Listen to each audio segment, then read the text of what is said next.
Thanks, Noah. And welcome, everyone. It's great to see so many familiar faces, so many new faces. Hey, Dorothea.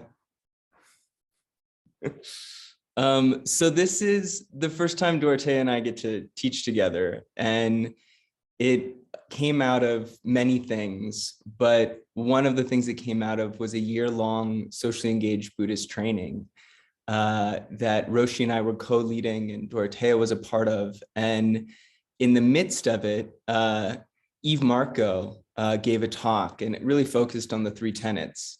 And at the end of that year, so many people wanted to continue kind of delving into the three tenets that we thought, Dorothea and I kind of got together and thought, let's make some a kind of praxis around this teaching, a way to delve into it with our whole body, our whole life, and experientially. And so that's kind of what we hope this weekend will be. That's how we've designed it. For those of you who I don't know, I'm a practitioner at Upaya, priest at Upaya. Before joining the community here, was a political organizer, a journalist. I'm not as practiced or skilled a writer as Dorothea, but I love writing, and it's part of my practice as well. And so we're going to kind of weave these ways of practicing together. And before we jump in a little bit, Dorothea, I just wanted to invite you in. What brought you here? Why are you here today? Why am I here, Kozan? You twisted my arm. Yeah, it's true. First, thank you, Noah, and thank you, Joanne, who will be taking care of the Zoom thing for us the entire weekend. And thanks so much, Kozan, for inviting me to do this with you. I love Upaya and really admire what you all are doing, the community you're building in person, online, and really your dedication to service. And of course, thank you, everyone, for showing up and joining us for this weekend of exploration, inside and out.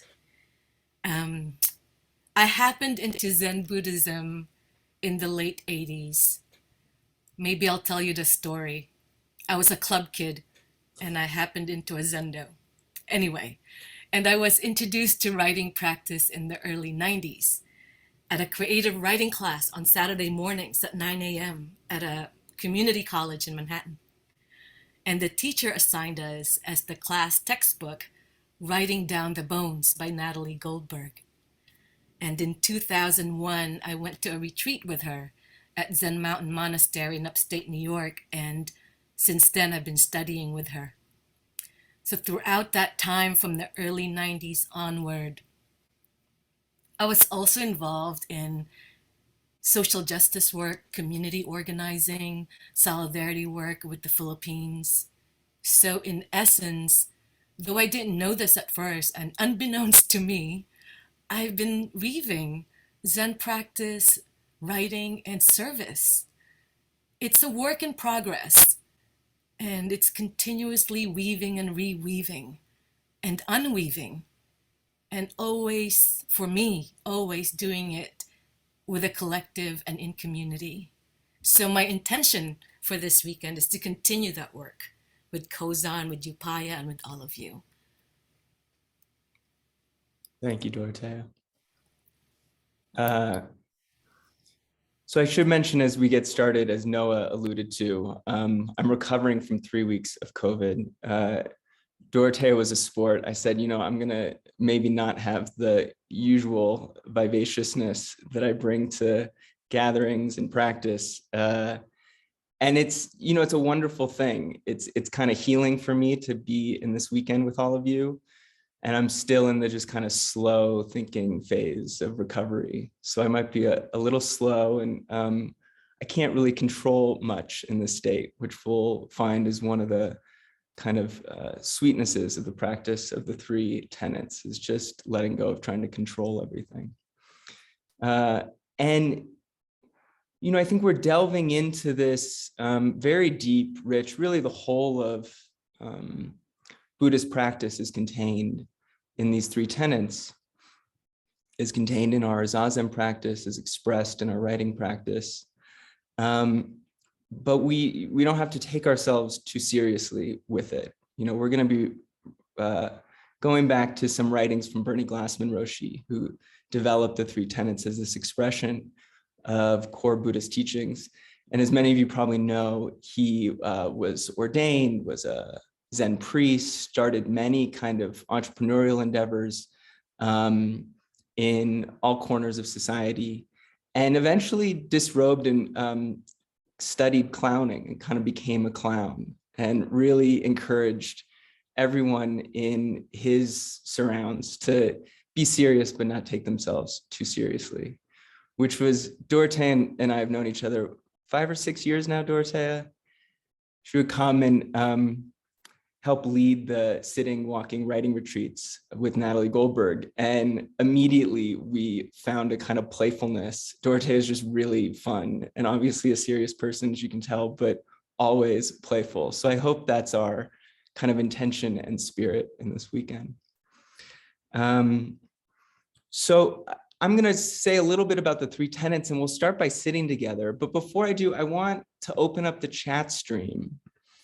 I think we're going to keep it closed most of the time. And I know, Joanne, thank you so much for helping us with the technological ins and outs. But let's open up the chat stream, and we'd love to ask where everyone is right now. So where you're joining in from. And if you want to be on camera for the weekend, that's wonderful. We love seeing everyone's faces. If you can't be, that's fine. But just at the beginning here, if you can turn your camera on, let's see each other and kind of bear witness to the vast array of us from all over the world who are joining together. It's really something. And then before, if you haven't already, before you share where you're from, someone from down the road in Albuquerque, if you would share where you're from and what word you always spell incorrectly or in your own unique way. And we'll start off with a little bit. I was thinking on this earlier today, and I've been writing by hand a lot. And when I'm not paying attention, I spell with and the, if they're next to each other, with just with an E at the end, just like with the. It's when I know I'm like really somewhere else. So yeah, jump in and just share. So we have people from Virginia, from Pittsburgh. Carol always spells knowledge in some goofy way. Carolyn in the Gulf Coast, spelling lovely with an extra E. We have people from Jersey, from down the street in New Mexico, down the street from where I am, which is right next to Upaya, Victoria, British Columbia, Massachusetts, a few people from California, Linda from Los Angeles, receive is Linda's word. San Diego, congratulations is Giza's word. Monica. Banana. We got banana in there. What else did you see, Dorothea? I saw respectfully somewhere. Which magnanimity. Magnanimity. What's your word, Kozan? Mine is with the. What's yours? With the. Mine is Q. Oh, Q yeah. as in lining up. Queuing. Past and past. Avocado, avocado. And rhythm. This is great because when we do our writing practice, we're not going to pay attention to spelling. It's okay. Spell it your own way. Correct. So, also at this kind of, as we get going, if you haven't already, turned on your gallery view, just say hi to everyone. Just see who's with us. We're in community, we're learning from each other. We're gonna be in small groups together. We're gonna be sharing our writing together. This is a community of practice. Hey, Wayne, hi. Hi, Linda. Oh, hi, Daria, William. And then if maybe we'll just do it with our physical hands. I'd love to know who joined us for SEBT. Who's here who was in the socially engaged Buddhist training year? Many people? Few of us. Hey, Margaret, Maureen Small, yeah. Anne Marie, Tom, good to see you. So yeah, maybe a quarter of us, maybe less. Good to see some old friends. Who's never been with us at an Upaya program, Upaya practice before? Who's brand new to the Upaya community? Welcome, Gita. Welcome, Rebecca and Susan. That's a good number of us. Hi, Sharon. Hi, Stephanie. Oh, look at that.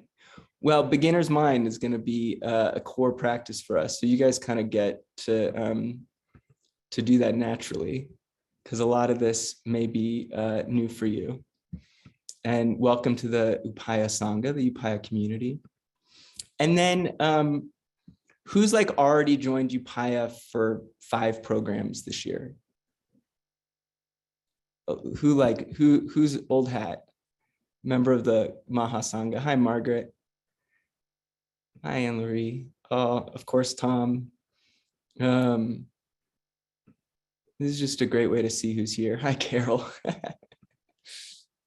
So there's a real mix of us, and we're kind of coming from various perspectives. Some of us are old practitioners of writing. Some of us are old Zen practitioners. Some of us maybe just stumbled upon this and are curious. And this first day, this first morning, particularly before we kind of open up too much the practice of the 3 tenets, Dorte and I each want to lead just sitting practice and writing practice, just to situate us in the ways we're going to kind of express these teachings to each other in our own bodies, in our own lives. And before we do, I just want to say a little bit, if you haven't heard of the 3 tenets, kind of what we're getting at.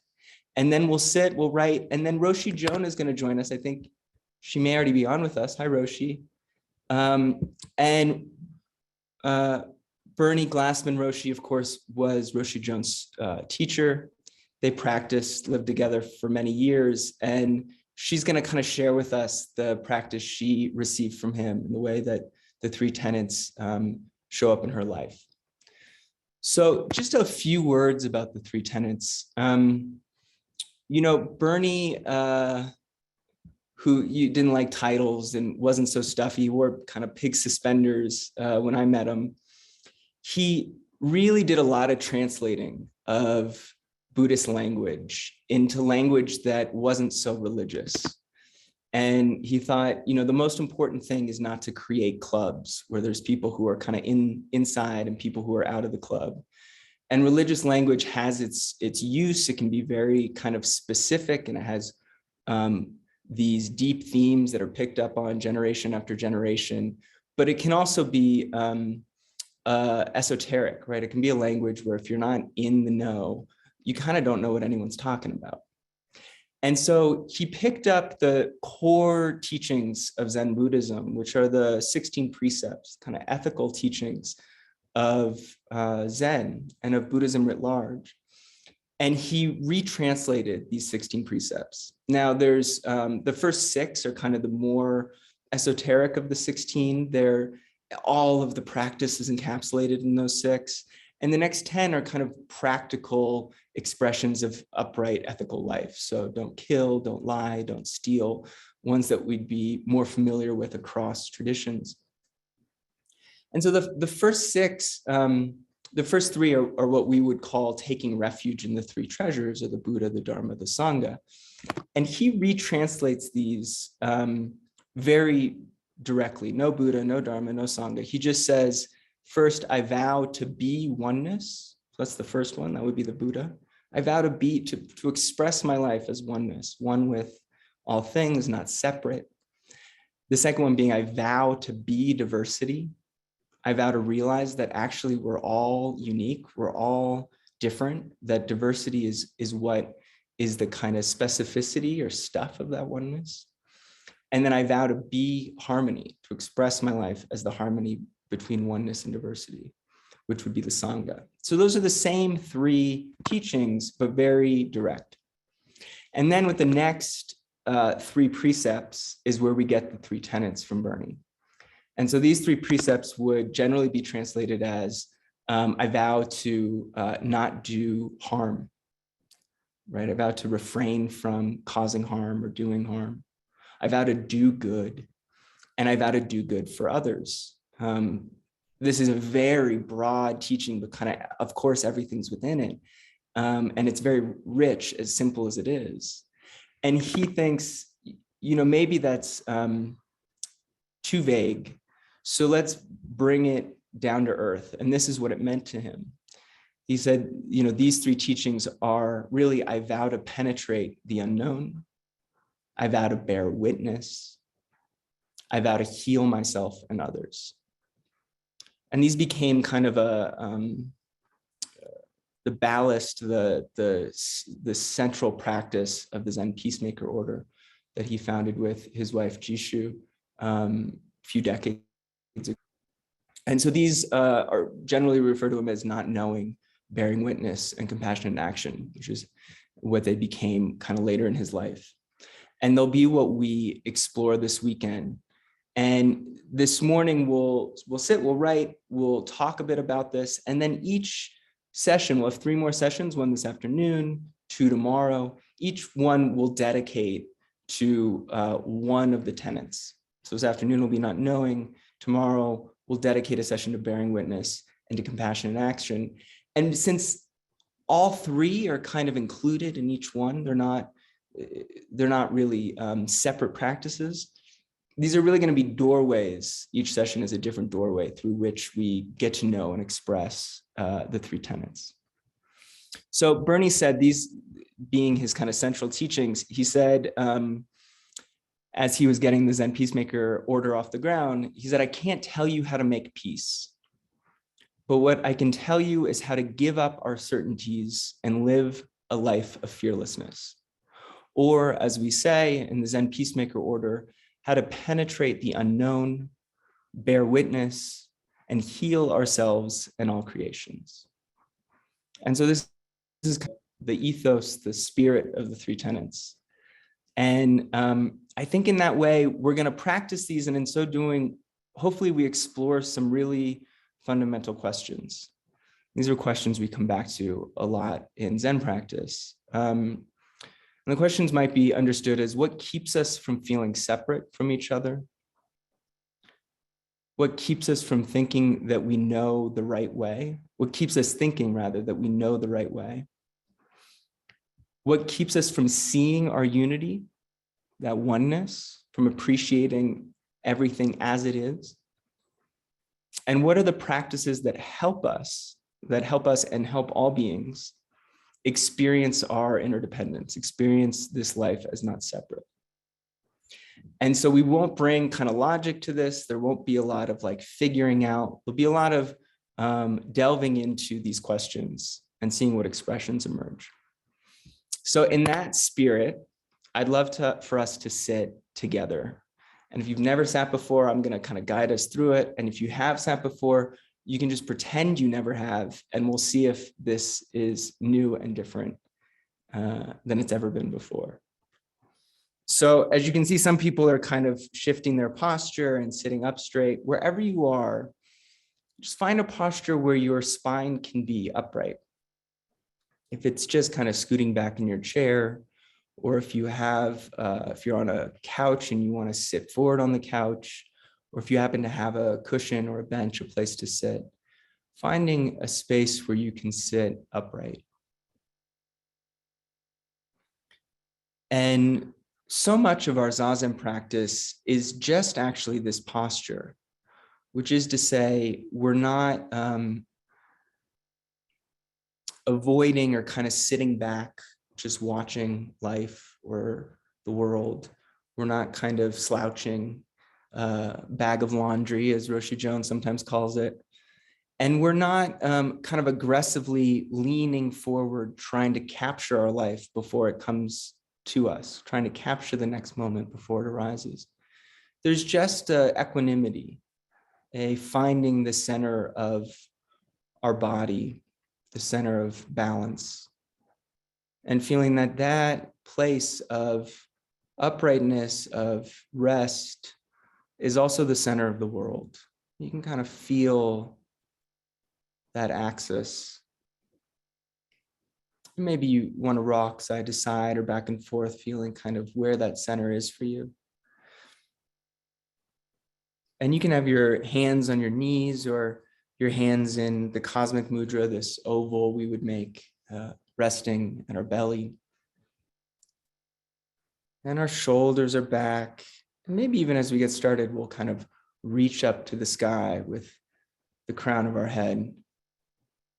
And then with an exhale, just relaxing, allowing our body, our posture to be upright and at ease.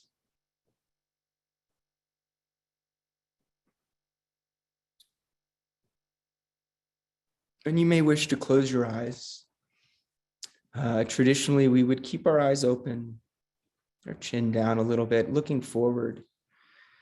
And keeping our eyes open just to allow all of our senses to be fully receptive, nothing left out.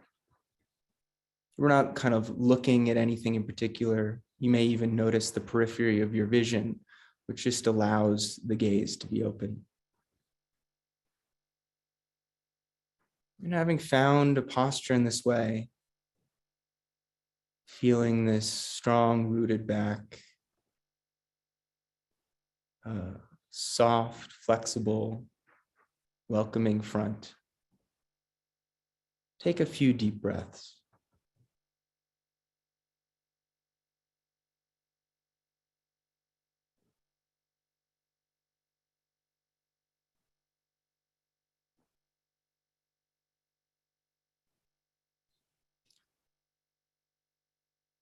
And as we begin, we can bring to mind the question,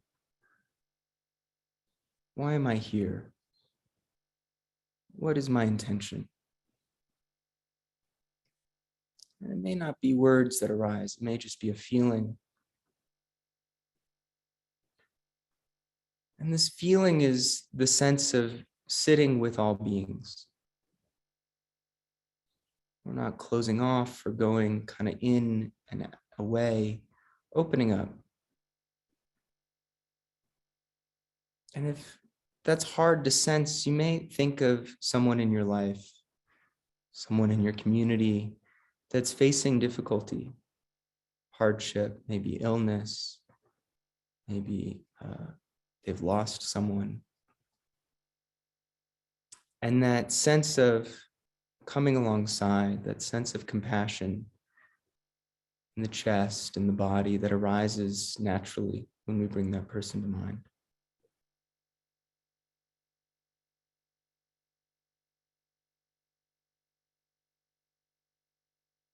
So with that sense, that felt sense of opening up to the world as our own life, as not separate from this breath,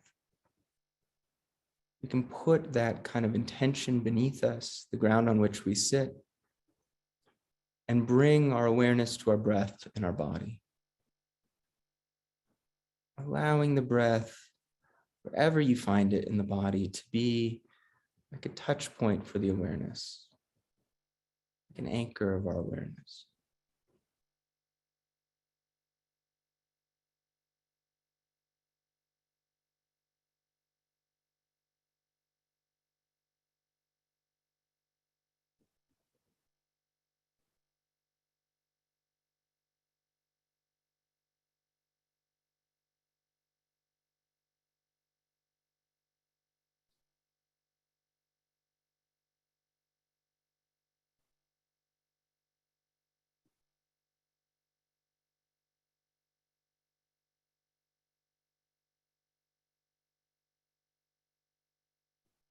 Notice the inhale and the entirety of the exhale in the body. Maybe the breath is in your chest or your belly.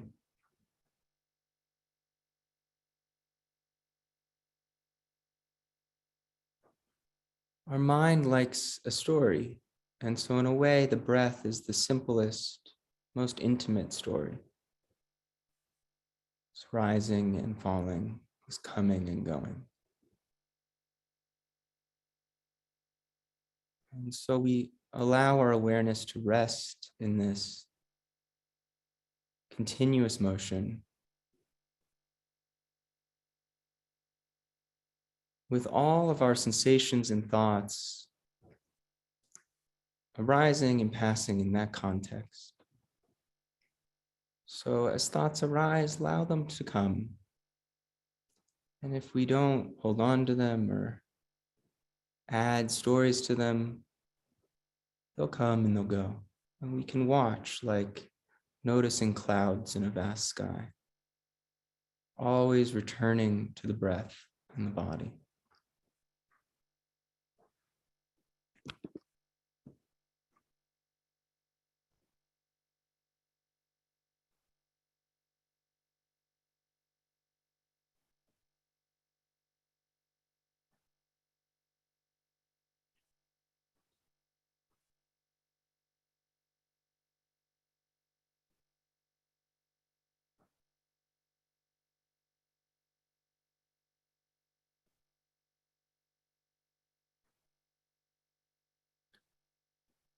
Now it's our natural tendency to think, to feel, so sensations and thoughts will arise. And we're noticing that next step of attaching to a thought or judging a thought. Dogen, the founder of our lineage of Zen, says, simply don't judge right or wrong. Stop conscious endeavor and analytic introspection. Do not try to become a Buddha, by which he means just sit and notice the sensation of this life, the embodiment of this life. And when we reach to add something, to judge something, we can simply let that habit be noticed and drop away into the breath.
And again, you may find yourself reliving a conversation you had this morning or 7 years ago, thinking about what you'll do tomorrow or weeks hence. Just notice the thinking mind. Return to the immediate experience of your breath in your body, right where you are. You can drop judgment out of doing things right or wrong. Really embrace the sensation of being right here. Sense of unconstructedness and stillness, not making anything.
And if you notice that you've followed a thought,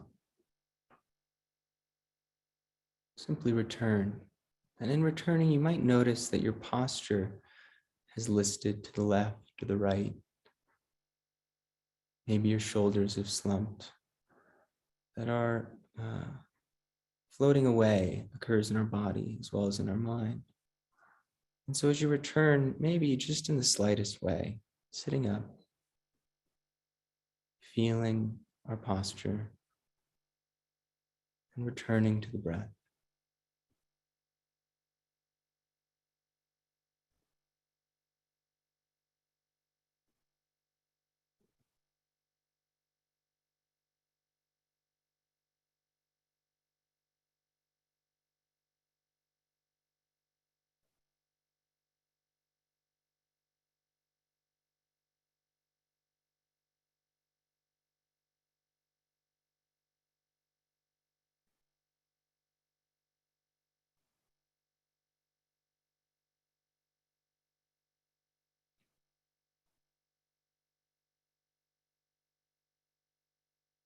And in these final breaths, without words,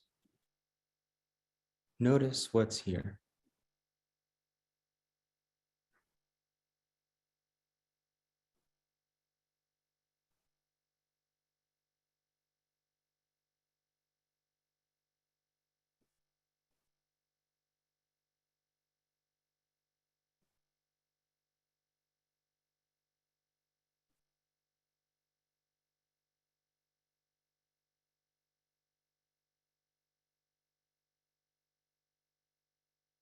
And as we close a period of sitting together, practicing, dedicating any good that has come from stopping,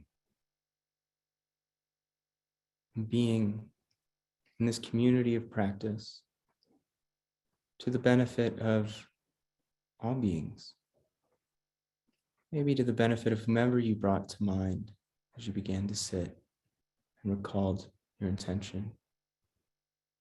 With our final breath, we'll bow to one another.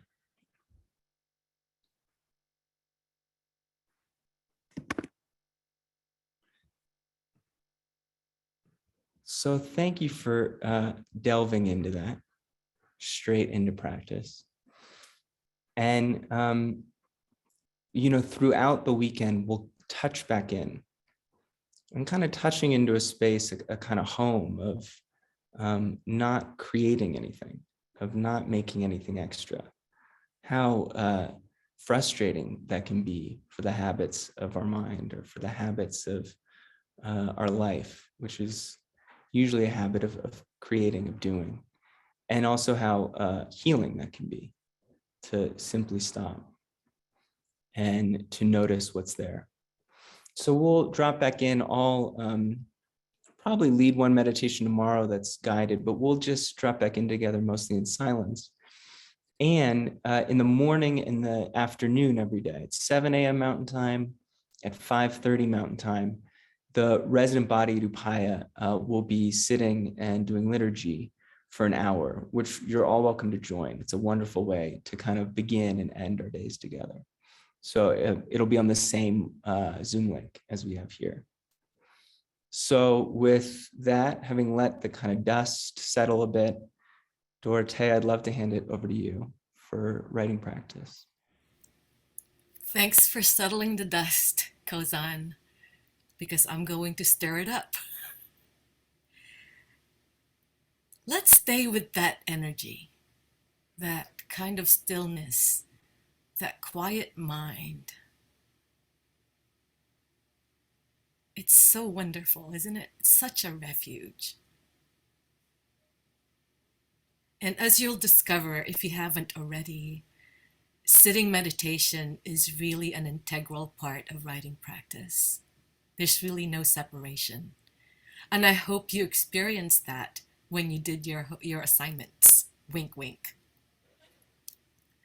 So before I say more about writing practice, let's do it. Let's write. Let's get our notebook and our pen, and let's do it. Let's experience writing practice. Again, staying with that quality of mind we've just cultivated. It's the same thing, this writing practice, letting go of judgment, letting go of analysis, what Kozan quoted from Dogen. And the most important rule of writing practice is to keep your hand moving. Don't cross out. Don't stop to correct your spelling. If I'm going to write down Q, I will spell it the way I spell it. Simply record what's coming up. Follow your mind. Feel free to go off topic if you need to. And if in the middle of it, you have nothing else to say, write that down. I have nothing else to say. And then go back to the topic. Just like how Kozan said, if you have thoughts upon thoughts, go back to the breath. And in our sitting, we anchor our minds to our breath. In writing, we anchor our mind to pen and paper. So let loose, let it rip, no judgment, no analysis. Keep your hand moving. Ready? Okay, we'll start with 5 minutes. I'll be gentle, and we'll start with 5 minutes. Ready? Okay, I've got my timer on. And the topic. Tell us about the one story you keep telling yourself. Tell us about the one story you keep telling yourself for 5 minutes. Go.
Okay, wind down.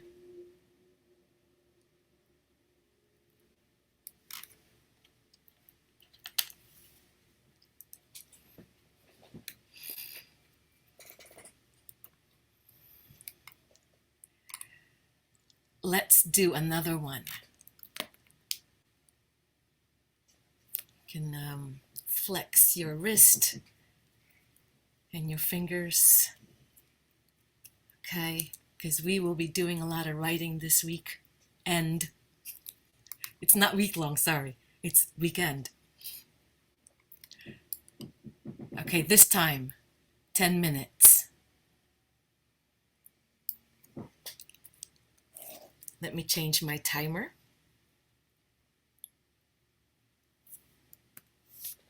Here's the topic. For 10 minutes. Things that open and close. Things that open and close. For 10. Go.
Okay, wind down. How was that for everyone?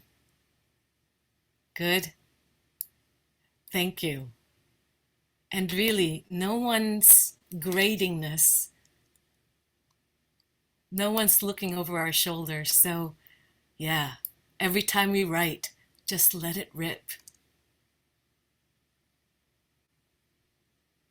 And before we continue, Kozan, if you don't mind, I forgot to thank and mention um, the organizations that helped reach out to folks to get people to come. I just want to thank my friends from Sari Sari, Women of Color Art School. I see you all. I see you. And also from the Buddhist Action Coalition. I see you too. And the Black Breath Sits. I see you. Thank you so much for showing up. Thank you, Dorothea. Anything else you Sure. wanted to add about writing practice? Yeah, I guess for the rest of the weekend, we will keep coming back. We will keep coming back to the basic rules. I call them rules of writing practice, and keep coming back to how it's connected, interconnected with the three tenets, or what Kozan will be quoting for us from Dogen or Bernie Glassman, whatever. We'll just keep exploring the interconnectedness of all these things.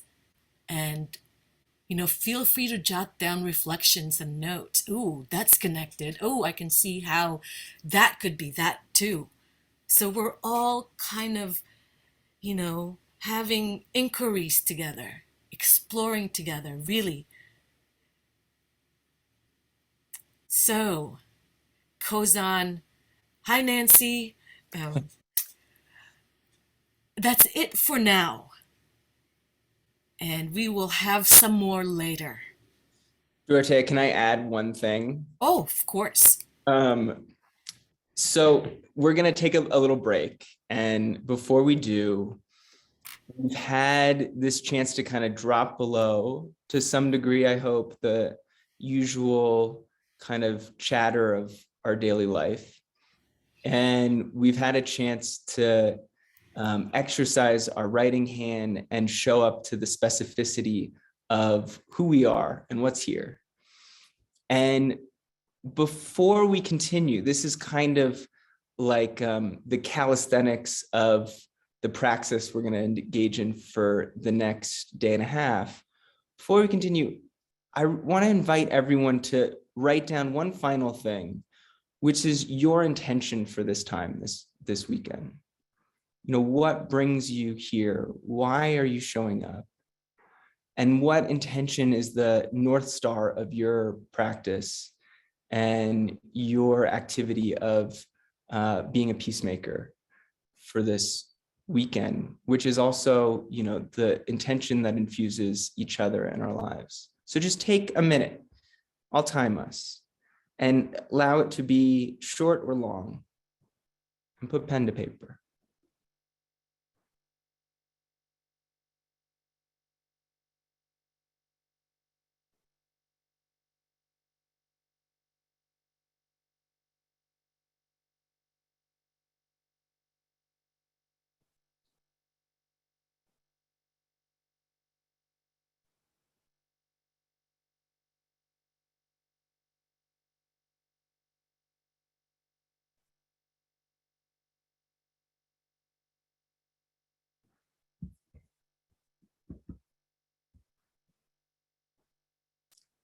And then it's been about a minute, if you want to share in the chat, please do.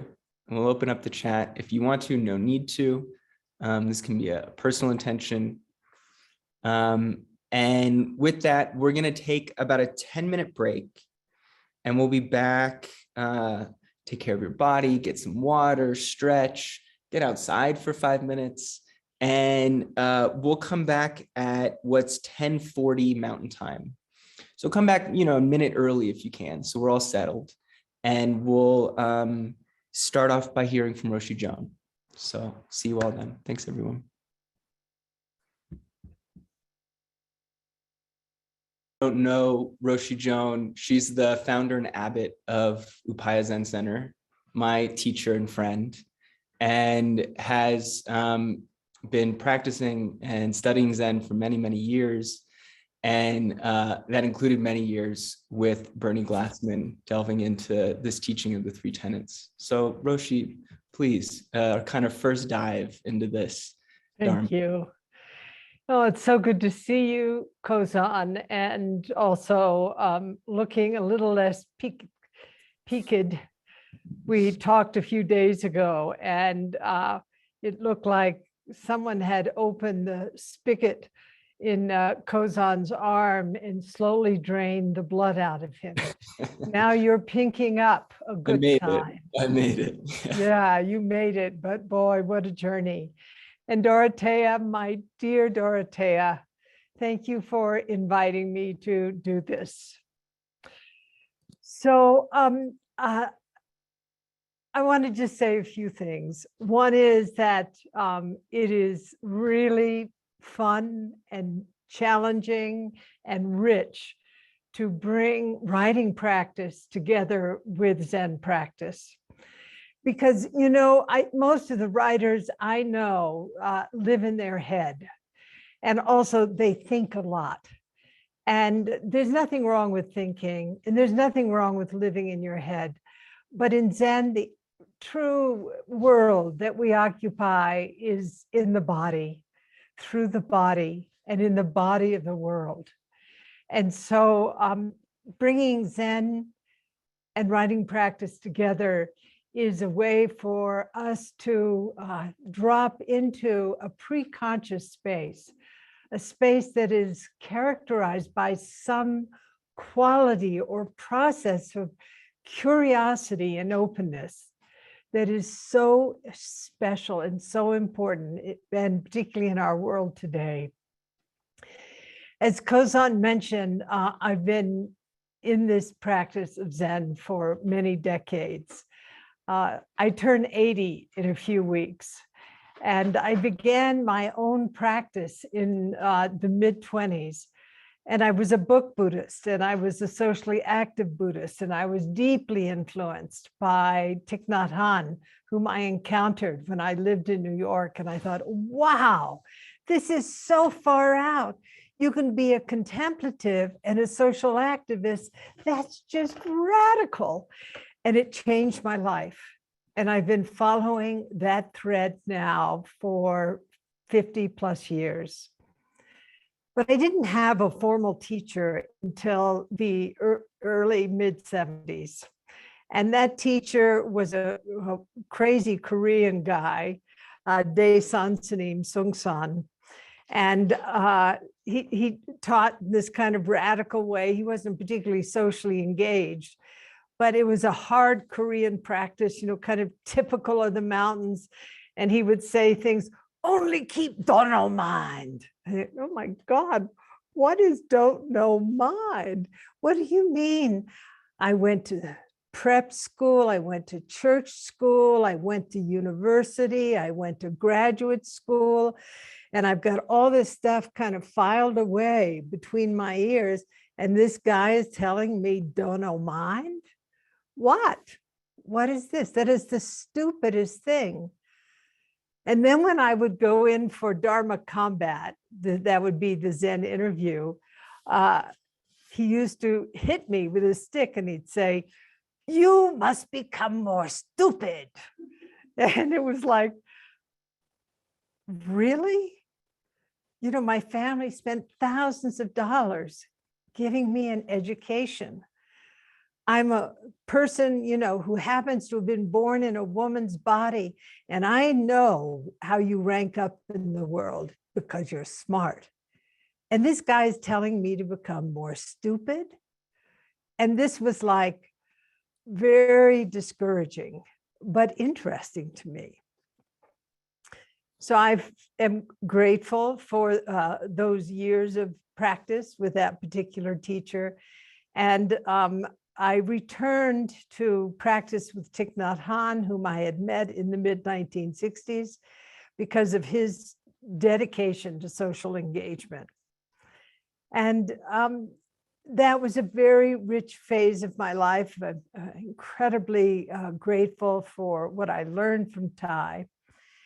But I re-encountered in the 90s a friend who brought me into a kind of other phase of my Buddhist practice. And his name was Bernie Glassman. And I remember, I'd met Bernie in the late 70s and at various times in the 80s.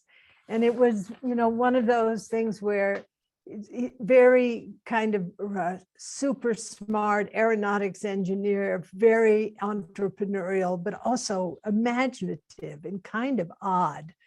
He had this sort of strange way to, make jokes about everything, but also he was so smart and he really had allowed himself to enter deeply into the experience of Zen, but Zen from the point of view of what it means to transform not only oneself, but the world.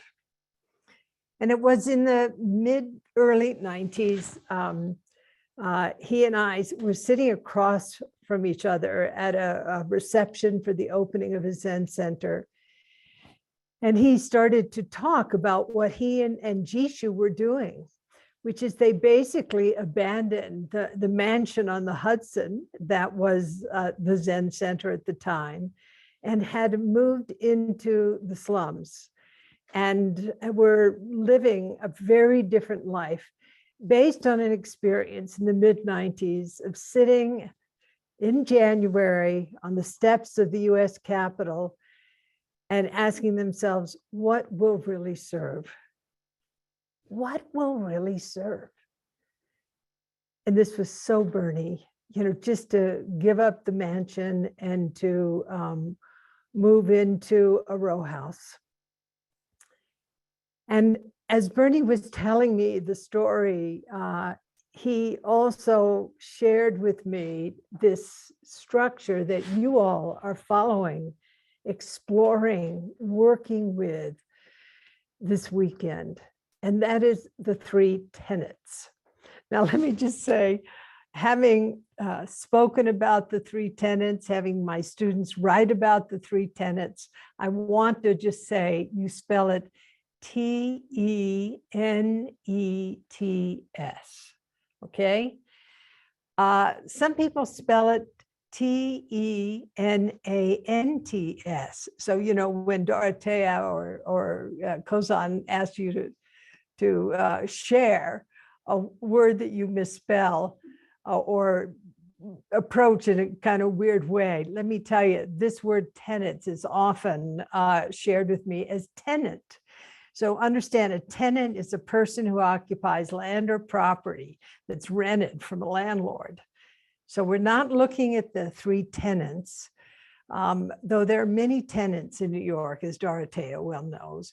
We're looking at tenets, which is a principle or a belief of a religion or of a philosophy. So the three tenets. And Bernie shared with me these tenets. And at the time he shared them with me, I was still sitting with people who were dying, primarily with people in the AIDS community. And I was also beginning to work in the prison system. We've lost Roshi. She's up in the mountains. Oh, Roshi, we lost you for a second. Okay. You Am were I found again? You're found, primarily. Okay, great. So I was still sitting with people who were dying of AIDS. This was in the 90s.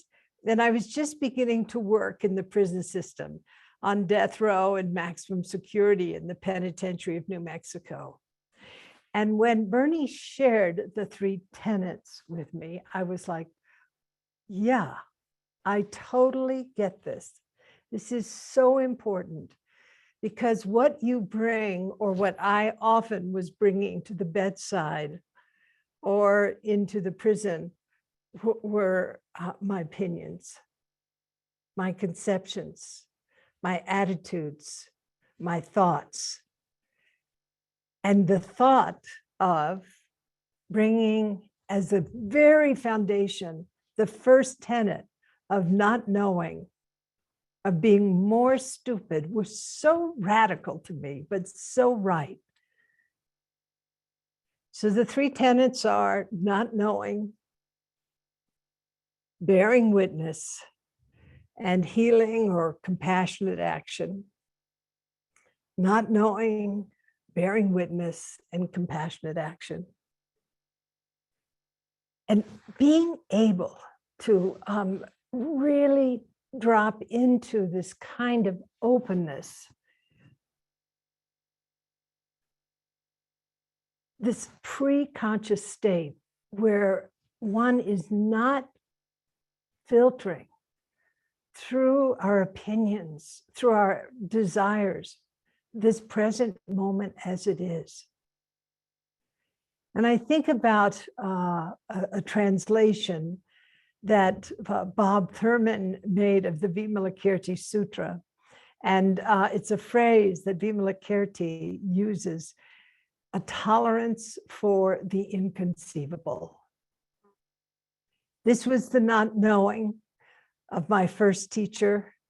This was beginner's mind of Sasuke Roshi. This was being with not knowing that Glassman Roshi and Jishu Roshi emphasized again and again.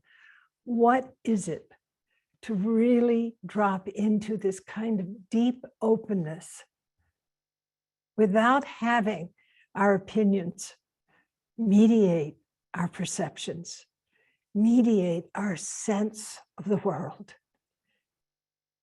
Now, I use the word sense in a calculated way because in writing practice, what we are doing is we're not just writing abstract ideas. We're actually writing from the experience of our sense fields as our sense fields display themselves in the field of our imagination. So being with not knowing. And it's a tough thing, I have to tell you. You know, our identities are so bound up with our conceptual knowledge. It's so valued, our knowing. And also to sense the world and to allow the world, to allow our experience of this present moment to enter us, or to be in this state of radical intersubjectivity without the markers of identity distorting who we really are, which is what Bernie would call this one body practice. So not knowing, wonderful. And, you know, just to put this in a sort of Buddhist frame, this also, Bozan gave, you know, one place where the three tenets live in the sort of Buddhist frame of reference, but also it lives within the Eightfold Path or the threefold training. The threefold training is precepts or sila, the practice samadhi, and prajna wisdom. So not knowing relates to the experience of wisdom. You know, what is it to be a wise person? Not just a smart person, but really what is it to be a wise person? Not caught in the grip of conceptual knowledge, but really resting in this open quality, open experience of heart and mind. So it's deeper than our conditioning, deeper than our ideas, this wisdom, this not knowing. It's so different about our fixed ideas about self and others. It's a mind that is characterized, as I said, by not only curiosity, but by a quality of courageousness. And I think a little bit also about various work shared by Roshi Norman Fisher in emphasizing the importance of imagination. Imagination can be drawn down, not drawn out. If the mental busyness of the conceptual mind is standing between you and radical possibility. So I just encourage you to play with, work with, explore. Every time a thought comes up, let it be self-liberated. Every time you think you've got it, forget about it. You know, I remember one time I went to this talk Bernie gave in Amsterdam, and he was put his cigar aside. He's sitting there with his, suspenders with pigs on them, as Kozan was describing it.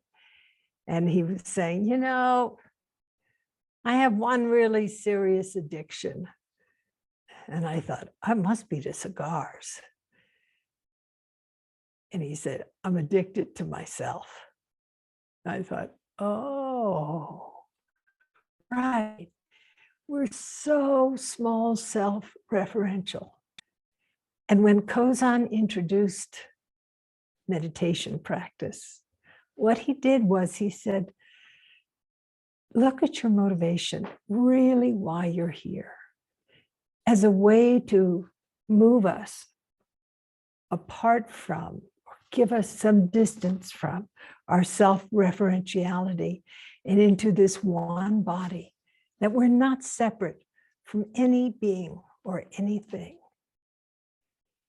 And in this regard, we can also live with the insight of consequences to understand not being separate from any being or thing, that, there are outcomes for how we live, the choices that we make, who we are in the world. Again, Bernie always emphasized this one body practice. Not knowing, really sitting with not knowing, looking at how those opinions just come barreling in to actually destroy the present moment. So the second tenet is bearing witness. And this does not mean being a bystander. Actually, it's from Bernie's perspective, and certainly from my own experience, what bearing witness means, it means connecting to, being fully present for whatever is arising in this very moment. Our lives, just as they are, the world, just as it is in this moment. Having this courage to open continually to whatever is presenting itself in this moment. And I love this phrase from Zen Master Keizan. I often quote it. Keizan came a little after Dogen Zenji. He wrote a very interesting treatise on awakening called the Denkuroku, the transmission of light. And these are the enlightenment stories of the various ancestors from the time of the Buddha up until Dogen. There's one phrase in a teisho, in a teaching that Keizan gave, that I so appreciate, because it kind of turned my mind when I first read it. And the phrase is, do not find fault with the present. Do not find fault with the present.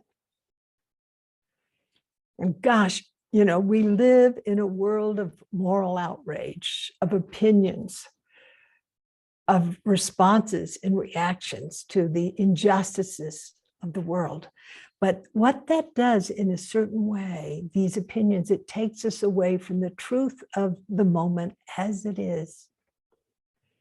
And what Glassman Roshi kept turning us toward in the practice that we did with him in Auschwitz, or in his street retreats, or in his bearing witness retreat in Rwanda, is this call for us to be truly with whatever is arising in the present moment, open to it, not to feel as if we have to fabricate some kind of story about how things are as a kind of defense against the pain or suffering that we're encountering. So bearing witness, it's the experience of samadhi, the experience of deep connection with what is, non-separation from whatever is arising in this moment as it is. And I remember Bernie would say, you know, compassionate action or healing, the third tenet, is really not possible if not knowing and bearing witness aren't present. And I found his words to be so true. What that third tenet points to of compassionate action or healing is, how do we make a whole cloth of all the pieces of our life? How do we include everything in the present moment, even the things that are most repulsive to us or difficult for us or threatening to us? How do we learn from the wounds? And how also do we benefit from the warmth of the sun? Healing, making a whole cloth, this one body practice. So I feel like the three tenets are a powerful practice, not only for us as social activists. When I would sit with a man dying of AIDS, it was really powerful for me to actually allow myself to rest in not knowing and to bear witness, to not separate from the suffering that I was witnessing, and to allow whatever arises in terms of healing to come from that foundation. And I remember also in working in the prison system, the first time I went in to facilitate a group in maximum security, I have to tell you, I was scared to death. It was one of those experiences where I had so many conceptions about and opinions about, you know, what it is to work with men who had killed other people. And I was really scared when I went in, and it was a humbling experience. And at this point, I had a hair don't, and also, you know, looked a lot more Buddhistic than I look now. This is COVID hair. I lived up in the mountains, by the way, the first year of the pandemic. And then, you know, there's not much plumbing up here. So my hair just grew. I just stopped shaving it. And I thought, well, you know, if it gets long enough, I can just pull it back. But when I worked in the prison system, I had a hair don't, which was kind of weird for the guys, particularly in the beginning before they knew me. And the first counsel I did with these guys in maximum security, it was really like, oh, was I ever uncomfortable? I had so many ideas between me and them. And I'll just tell you the story quickly. So, you know, I explained that the counsel practice, you'll probably be doing some counsel. And, you know, these were big guys with tattoos, lots of tattoos, including teardrop tattoos, every teardrop representing a victim, someone they had killed. Some of the guys had hair don'ts and were wearing hairnets actually over their whole heads and covering their very eyebrows. A few had dark glasses, and it was and they were kind of slouched down in these plastic chairs with their legs flopped wide open and kind of gazing at me with glazed and somewhat hostile eyes. And I was like, oh my goodness, why did I ever decide to do this? And I asked the first guy, I said, hey, would you mind removing your glasses? I'd love to see your eyes. And he kind of made a grimace, and then he took his glasses and went like that. And I started to laugh, and the other guys began to laugh. And we moved around the circle. And the last guy to speak at the very end of, what became a quite open and amused communication between people from different worlds, my world and their world. The last guy pulled something out of his pocket and flipped it at me, and it was a hairnet. And I knew at that point that it was okay. And there began this 6-year journey of letting go of my opinions and of working in a way that was based on the 3 tenets of truly dropping into not knowing, of bearing witness to the range of suffering of these men who had killed others, and to find out of not knowing and bearing witness a path forward in my relationship with individuals and with groups that could possibly serve, could possibly be of healing. So I encourage you, as you begin this wonderful practice with Dorothea and with Kozan, to really explore, what arises for you when you let go of your opinions. Do you feel unenriched, as though your opinions were so important and this was what is, in the foreground and really counts? Or can you allow yourself to drop into this preconscious state of beginner's mind, of being curious, of resting in openness, of allowing yourself to be surprised, of bringing curiosity forward? And if nothing arises, that is something also. Being with that kind of openness, and bearing witness, not separating from your experience. Don't feel as you have to rush. Let yourself go deep.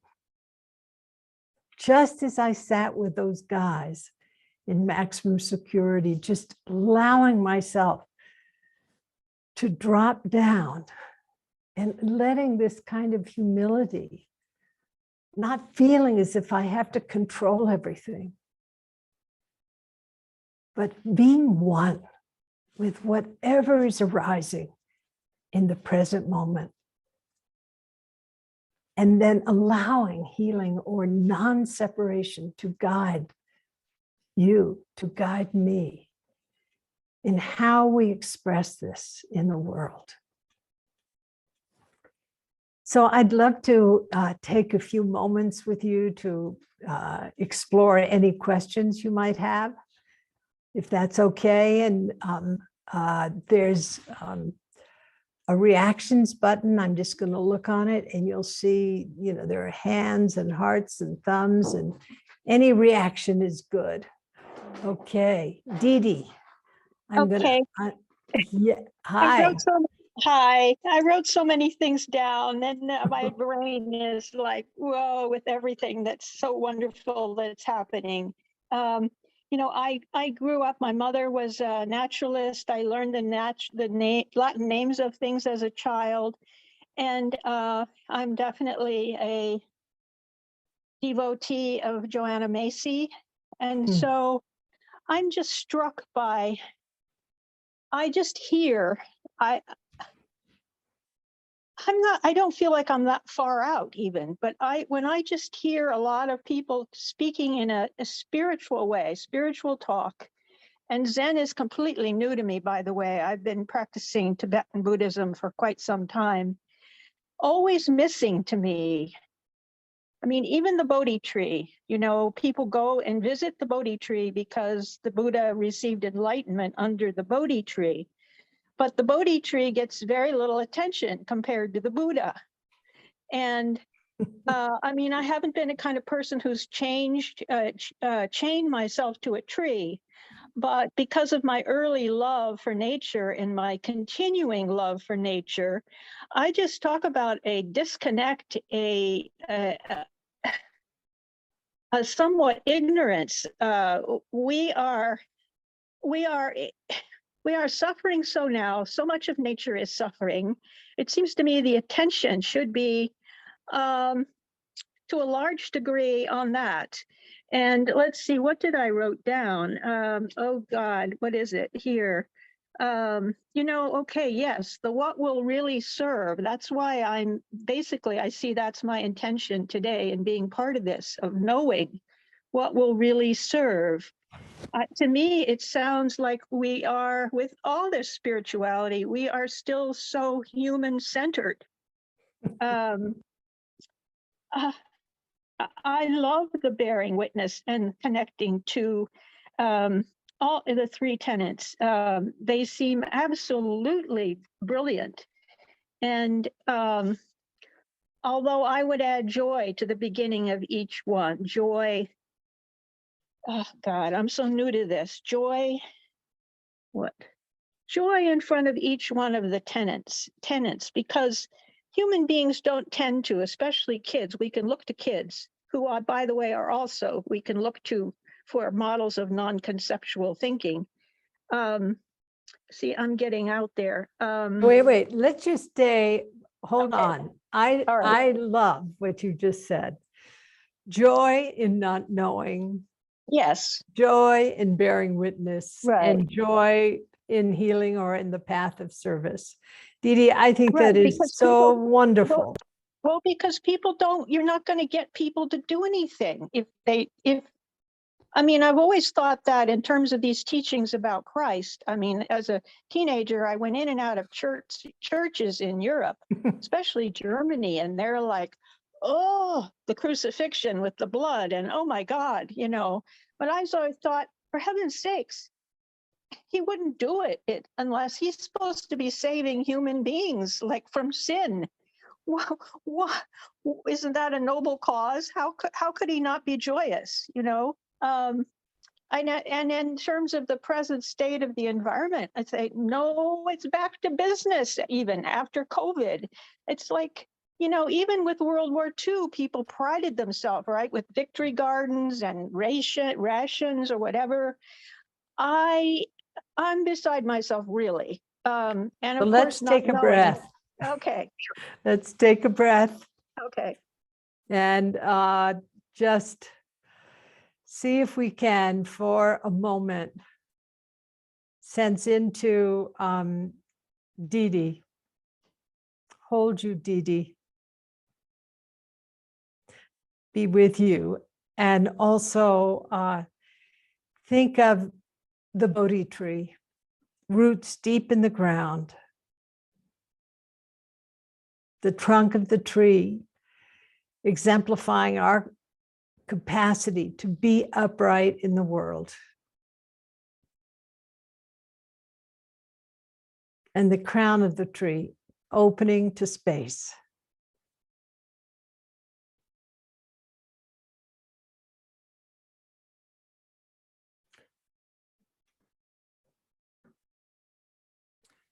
Thank you, Didi. And also for speaking about Joanna Macy's work. So rich. Roshi, did you want to take any other questions or reflections? Well, I just saw a really powerful question. I won't mention it's a direct message to me, but you speak of your work in prisons. My daughter is in jail as a result of mental illness. I keep trying to influence things for her future.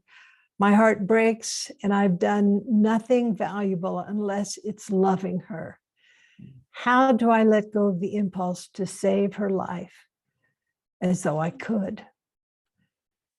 So I just thank you for sharing that with me. And I think what you suggest is so powerful. How do you love in circumstances that are so fraught, when you want to fix, when you want to mend, you want to make it right, but you can't? And your path is what we're suggesting here, which is to not separate from the truth of suffering of your daughter as it is, really allowing your heart to break and allowing love to be present. So I just totally thank you for sharing that, because really sitting with not knowing, sitting with bearing witness, and being guided by love, which is what healing is. Thank you. I'll just take one more question because I want to be very mindful of our time. Wayne. Thank you, Roshi Joan. Thank you, Kozan and Dorothea. I used to be a music critic, and I got paid for my opinions. And I was at a concert the other night, and I had a hard time enjoying it. I was so busy forming my opinions and my judgments, and just applying that to everyday life. How do we let go of our judgments and opinions and ideas and still be discriminating? Yeah. So I think that's such a wonderful question, and I'll offer an opinion. You know, I just want to say that we have a lot of unlearning to do, and it is tough. The way we objectify the world, whether it's the natural world or the music that we're listening to, separates us from our direct sensory and embodied experience. And it takes, it takes a lot of practice again and again to just drop down into it. Let me just tell you, after that first group that I helped to facilitate at PNM Penitentiary, New Mexico, it took me several years to even begin to understand that my opinions were still arising, no matter how much I allowed myself to relax and to be authentic in that environment. But practice really helped. And I didn't turn toward my own opinion making with aggression. I turned toward it with curiosity and saw that those opinions were defenses. Mm. And the other part of your question has to do with discernment. You know, wisdom is one thing, knowledge is another. You know, we can say certain vice presidents, not the current one, but a few, regimes ago, so to speak, was the very smart guy, but a guy who really lacked wisdom. Whereas his offspring is both smart and seems to have wisdom. Maybe you know who I'm talking about. Yeah. So how do we develop a quality of heart and mind, of perception, that is unfiltered, unmediated, so we're able to see reality or things as they are very clearly, not through the filters of current opinion or our opinion? And it's really, I can say, in working with dying people and in the prison system, and also living in a practice center for so many decades, wow, my opinions get in my way all the time and cause a lot of mischief. And so, how do I discern deeply? So I see that man who murdered also is a Buddha, but a wounded Buddha. Yeah. How do I see that student who is completely self-obsessed as, also a Buddha, although a wounded Buddha. So we come back again and again, and we use our openness, our curiosity, and the experience of humility of our multiple failures as a way to open up that possibility within our own experience.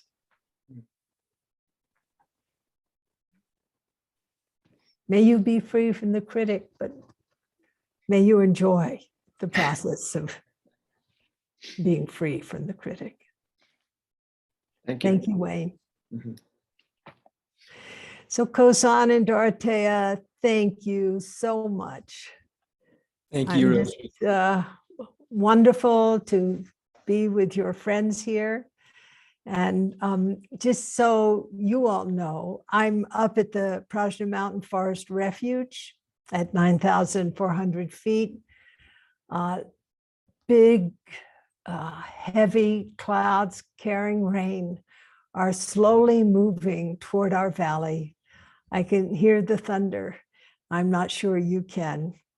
And the fires have broken, and we are in a safe situation for the time being.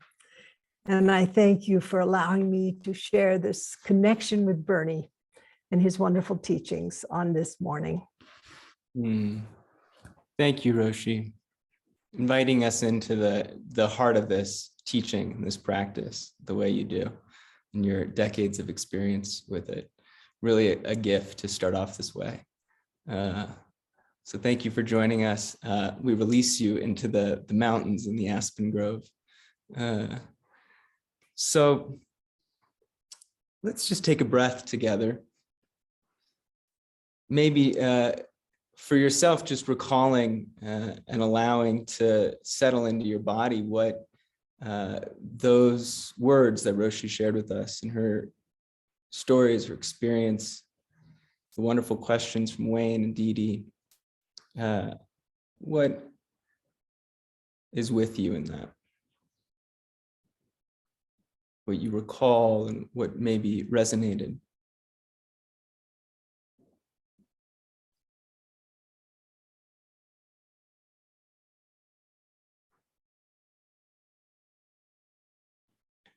Through this weekend together, we'll be sitting, we'll be writing, and we'll be listening to one another. And this third piece is not tertiary, right? The listening to one another is the practice of being present, of letting go of our expectations and our critical mind, and of really bearing witness. What is someone sharing? And just being present can be the compassionate action that we share. Just really not putting a filter between us and others. So noticing that now in kind of the quality of that relationship we've just had with Roshi's teachings, and maybe spending some time doing a little more recall, as we like to call it, just what resonated, and without adding any story to it, just people sharing what piece of that is still with them.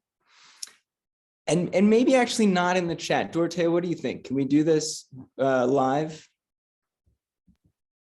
Both? Both, okay.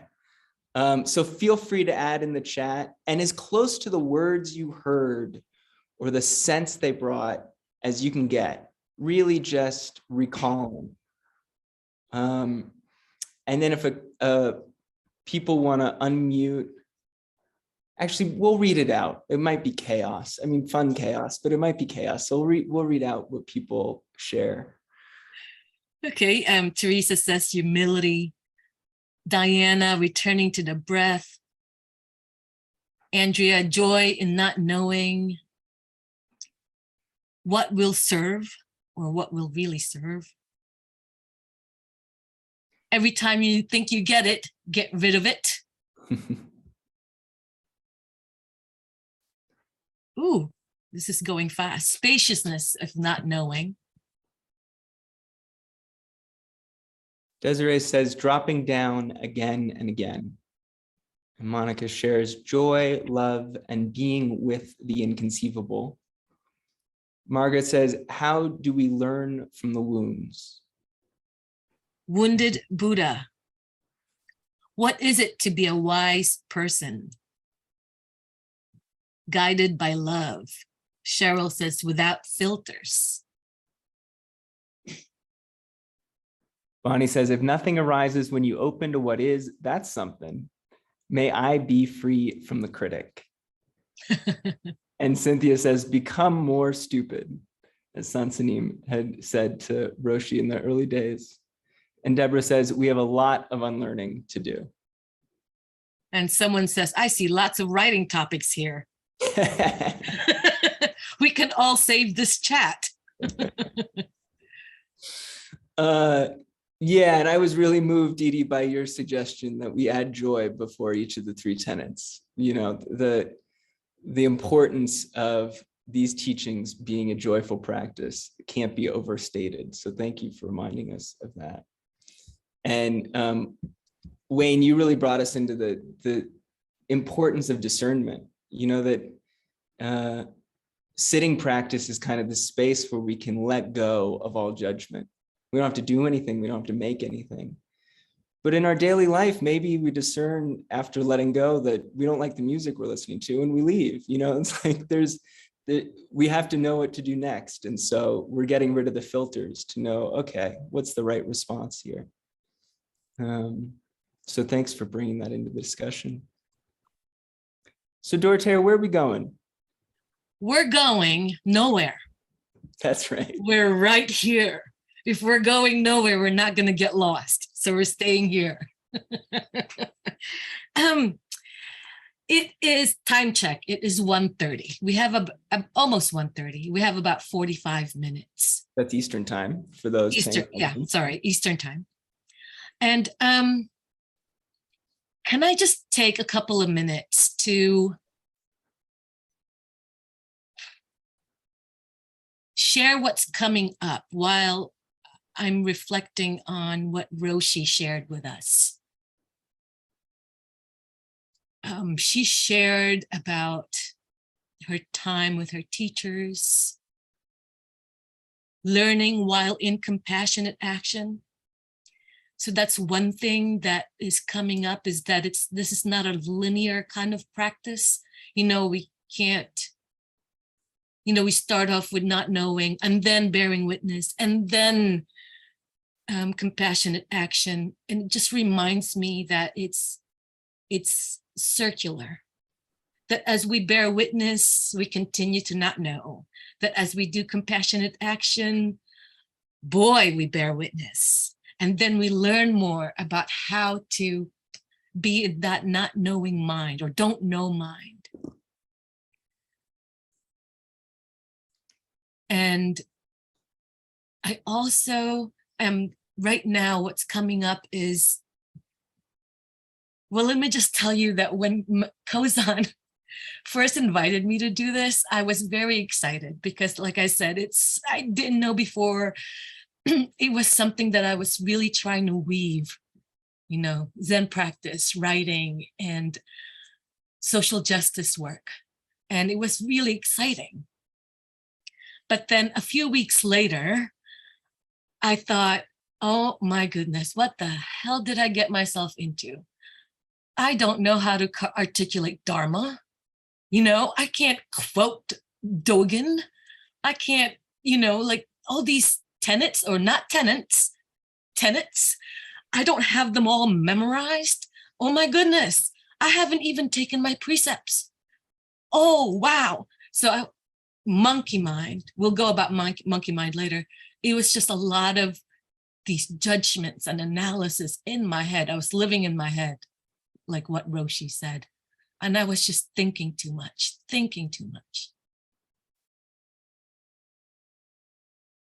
Then, of course, as we know with practice, we drop down and let that go. And it made me think of what writing practice is really. And that's coming back to me right now. And it's the one quote that I remember of Dogen. And can I just please say it because, you know, I want to show that I do have some kind of Buddhist training. It's my favorite one because I keep going back to it. It's from the Genjo Koan. You know it, Kozan. It's to study the Buddha way is to study the self. And to study the self is to forget the self. To forget the self is to be actualized by myriad things. When actualized by myriad things, your body and mind, as well as the bodies and minds of others, drop away. No trace of realization remains, and this no trace continues endlessly.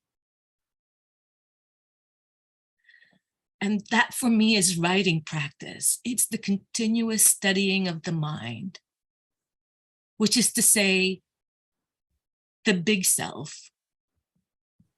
And we're really creating a relationship with our mind, not judging it or analyzing it, creating a relationship so that we know, oh, here I have a lot of opinions. Oh, here I shut down and did not want to bear witness because it got too hard. Here, I'm acting like I know everything. It's a continuous studying of the mind, studying of the big self. And also one more thing, Kozan. Always. You know, I just mentioned mind a few times now, but what is it really?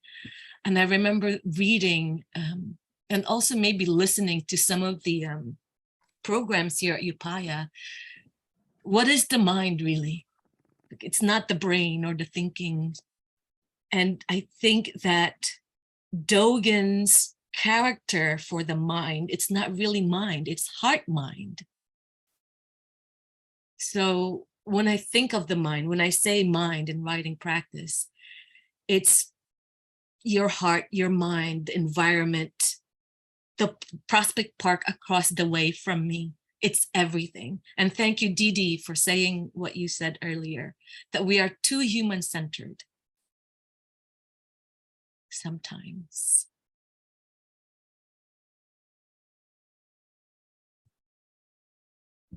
So those are the thoughts that came up for me, Kozan, about writing practice and what Roshi shared.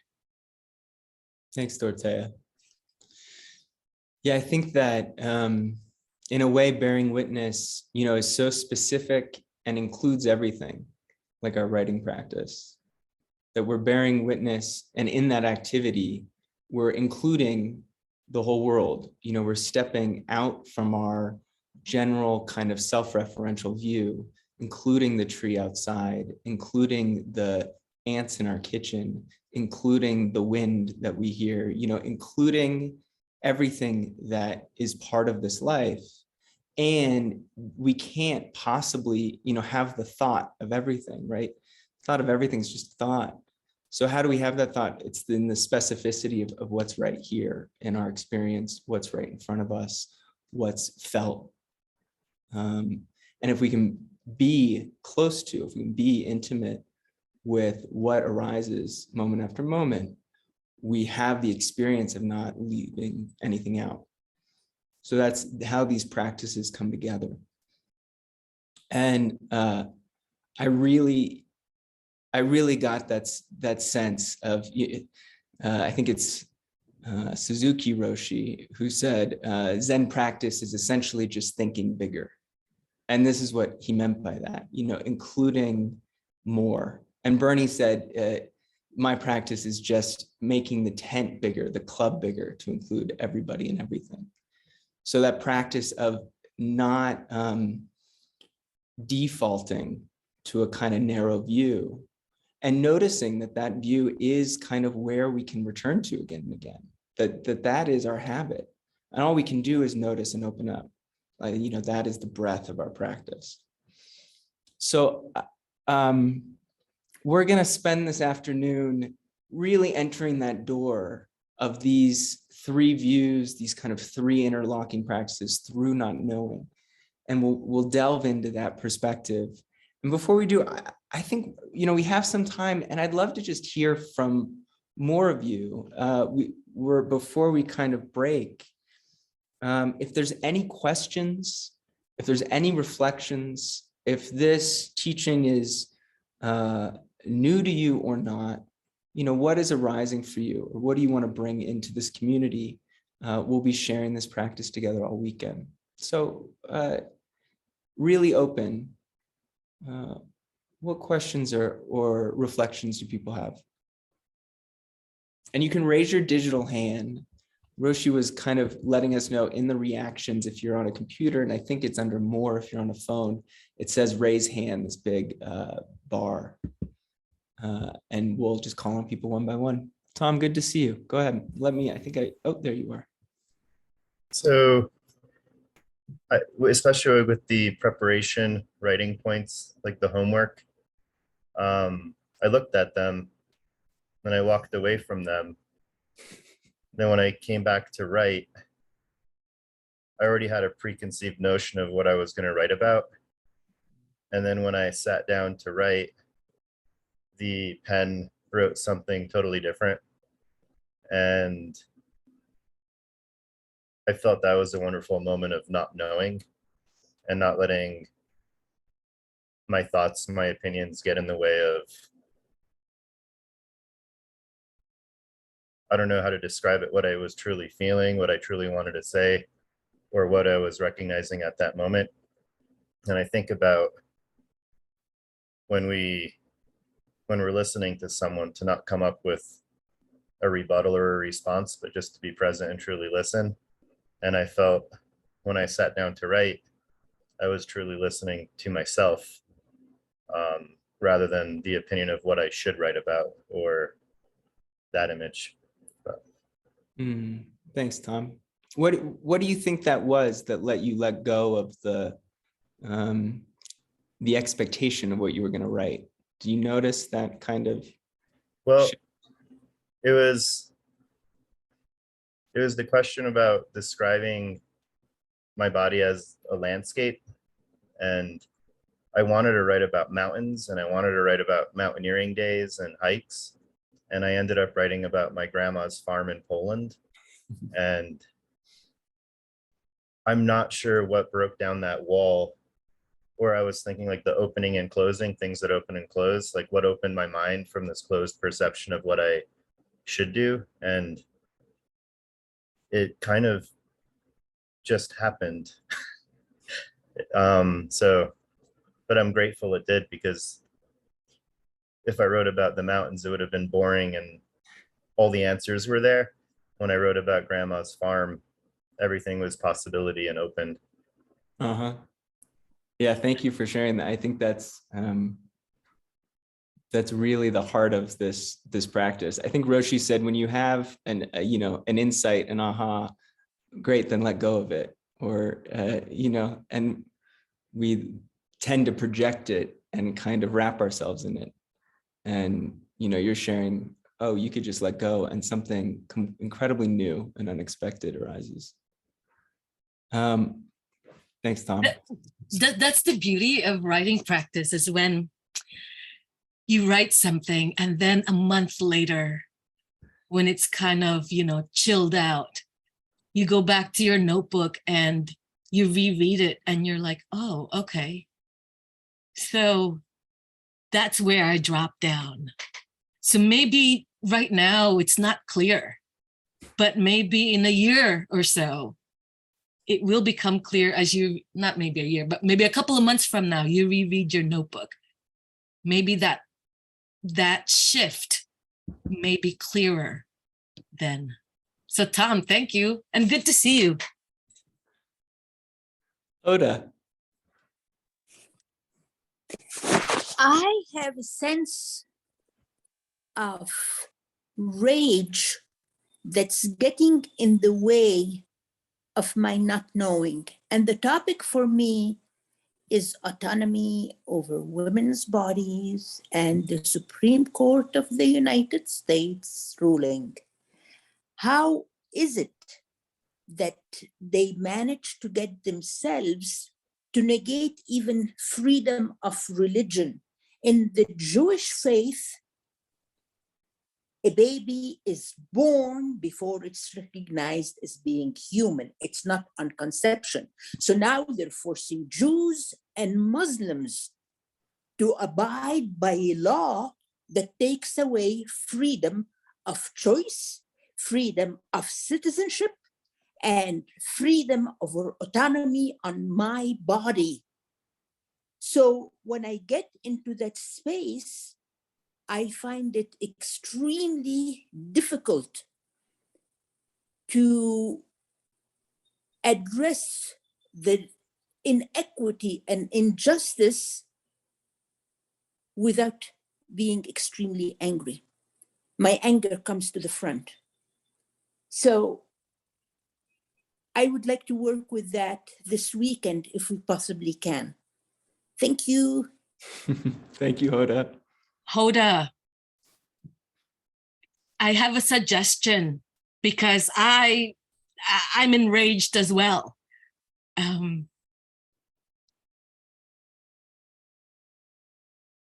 Go with what is arising and write it down. I am angry. I cannot think straight. And really just drop in and go with that, because that's where it is right now. It's okay. It's okay that our minds are at that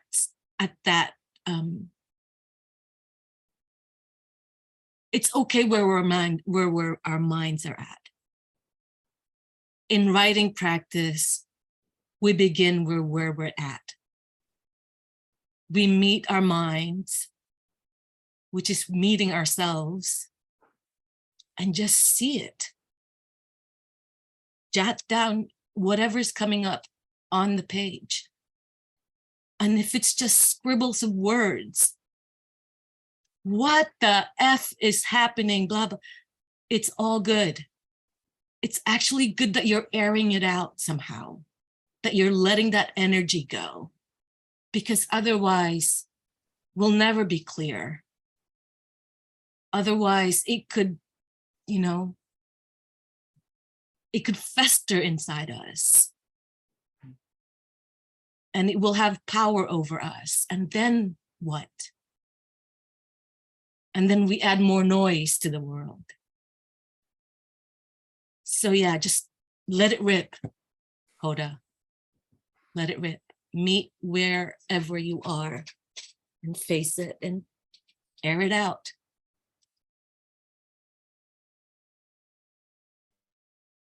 Thanks, Hoda. Thanks, Dorothea. And yeah, let's not let the thought of how things should be get in the way. If we're enraged, we bear witness to it.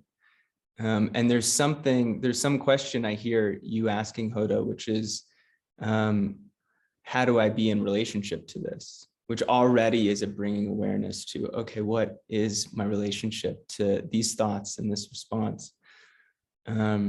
And what comes up for me in rage eventually, if we air it, if I air it out, as Dorothea suggests, is enough distance to not let others be in control of my mind. Rage can be something that grabs hold of us. So how do we be in relationship to it? Is it Irene? Yes. Hi, Irene. Hi. I just wanted to share an experience of my writing practice of these 7 topics you gave us. And most of the topics I wrote after sitting. I sat meditating, and then after this I wrote. But some I just sat down coming out of my daily business and writing. And my feeling was that when I was sitting before writing, I was very surprised by what came up. I wrote and wrote, and I was extremely, there were coming up thoughts of which I wasn't conscious. It was more speaking the unconscious. But when I came out of daily business and I was writing, that was more, I was more writing from my complexes, or I wrote stories I keep telling me all the time. Oh, always the same. And that was very interesting for me and very helpful to realize that. Mm. Thanks, Irene. Yeah, that's why we do these together. You know, we notice we're constantly projecting the story of who we are onto who we are, what we're doing. And there's some space when we sit. Doesn't always happen. Dorothea was very smart to start us off with the prompt, what's the story I keep telling? Because it kind of lets it play. Linda. Yes, hi, thank you. I just want to express my gratitude, just the permission to work with this. Like Hoda said, I have this, or Cecile Richards said, this white hot rage. And when I was working through the prompts, the one that said, you know, take an issue that you're most passionate about and write it, you know, I'm like, no, I'm not going to do it. I didn't do it. Like, F no. But that's why I'm here. Is to learn how to be in a relationship with that and not do more harm with my anger. And just that prompt, write about things that open and close. I'm like, oh my God, hearts open and close, minds open and close. I don't know. I just felt that sense of dissolving, like this is gonna be it is already such a rich and fruitful and safe space. To grow and to learn how to be in relation to this. And so anyway, thank you. That's all. Thank you, Linda. Dorothea, your prompts were spot on. I have more. I hope so. Can I call on Jamie? Yeah, of course. Sorry to jump the line, the queue. All right, thank you. So I find meditation very grounding, but sometimes it's just hard to even try to just sit because I'm too frazzled or stressed or the energy just feels too much. So I'm wondering if there's any suggestion on how to prepare for that. And what was interesting is this is the first time I've made Zazen this morning or at all. And I think maybe I'm answering part of my question here. I think that's what helped me actually start like the first prompt and even the second one that Dorothea said, she's gonna go easy on this one. Because that was a tough one to address right away because it was already connecting to something prior that I had a hard time like writing about. But I'm just wondering if and I think there was something to say for me, maybe doing more of the sitting practice, but I just don't know. You know, I'm sure there are going to be times where I'm fighting that, but I know I need to do it. So I don't know what to do with that. If there's any kind of prep to get there, to show up to that. Dorothea? There's no prep really, Jamie. I mean, sometimes I find myself too rattled, especially this past few months. Too much going on with family and I can't get to my cushion. But I've made a commitment to myself that every 5 o'clock in the morning, I go to that cushion. And so now I don't know the idiom, by hook or by crook, is that it? By hook, yeah, whatever the idiom is. I need to be, not need, but I want to be in that cushion at that hour. Maybe, I guess a suggestion is to start off giving yourself a structure because there's no preparation, you just do it. Just like how we jump right on in writing practice.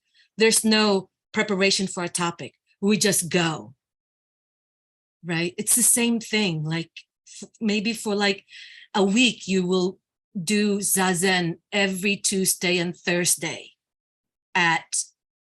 upon wake up for 15 minutes.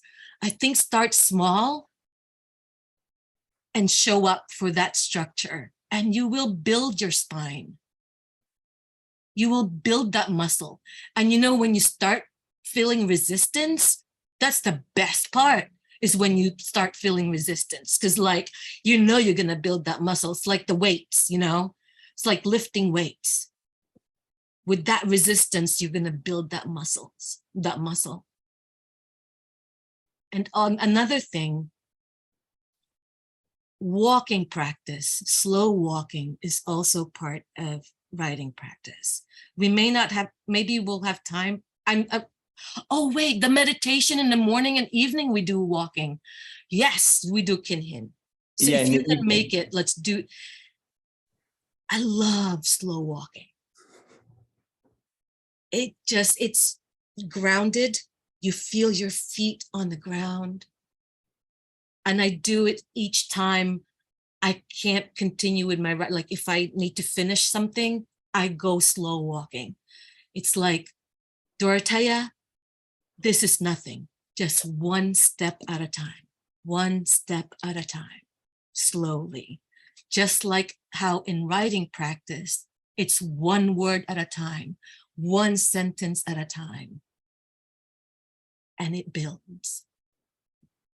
Jamie, was that helpful at all? Yeah, super helpful. Okay. Especially I think that walking meditation, that physical, you know, because sometimes I can shake it out, you know, but then other times I can't even, that's too much. Or even listening to a guided meditation is too much. But I think like that slow walking, because I know I need to move something, but I'm not even ready to move my pen. So then what, right? So I think that is really helpful. The physical walking. Good. Jamie, I have a question. Thank you for your question. I think it's one we all have in our practice at some point. What does it mean to be too frazzled to sit? What does that feel like? I don't know. A lot of times I feel like there's like buzzing or tingling all through my body. Like, I don't know. I don't know how to explain. It's just really like everything is coming at me. That's what it feels like. And I don't know. I don't know why it's hard for me to like try to sit, maybe because there's just so much, or I know that something's going to come up and I'm going to cry, or I'm not going to, you know, like I'm not going to do it right or something like that is what's probably going through my mind that I'm fighting. Yeah, I think that's a way in which we start sitting before we're sitting. You know, we have an idea of what it's supposed to be or what this time is for us, or what it's supposed to look like.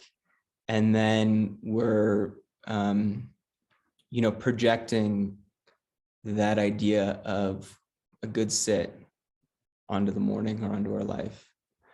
And sometimes we just can't sit. Sometimes we're in what we might call upregulated, and the notion of being still is the furthest away from what seems possible. But I also think if there's structure, as Dorothea is saying, if we just sit every morning at a certain time or every night, it does not matter what it looks like. We find a cushion, find a place where we can be upright and at ease, and we cry all morning, or we fidget all morning, or we think about the, you know, toaster we think we left on and we can't stop. And that willingness to be uncomfortable is a huge kind of boon for us. I think that's like the muscle we're building is, oh, this is really not savory. Like this is not what I thought my meditation would be, which is like gonna calm me for the rest of the day. But we're still with it anyways. We're just still and bearing witness to it anyway. So just that, I think what you said, Dorothea, is absolutely right. And there's an aspect of our sitting practice that starts before we sit, which is actually what the 16 precepts are about, which is our whole life affects what arises on the cushion, which is, the teaching that if we're going around lying and stealing and killing, it's probably going to be hard to sit. And if we're going around watching action movies or whatever it is that kind of stirs us up, it's hard to be still. So in that way, we're always practicing and we're just not seeing it as separate. And I linger on this a little, Jamie, because I just think a lot of us have this question. So this isn't about kind of your practice, but you raised something really useful for all of us. So thank you. Thank you. Yeah, I think it helps to know that regardless of whatever's going on, if there is a time that I've committed to, right, like you said, it won't matter whatever it won't matter whatever I bring to it.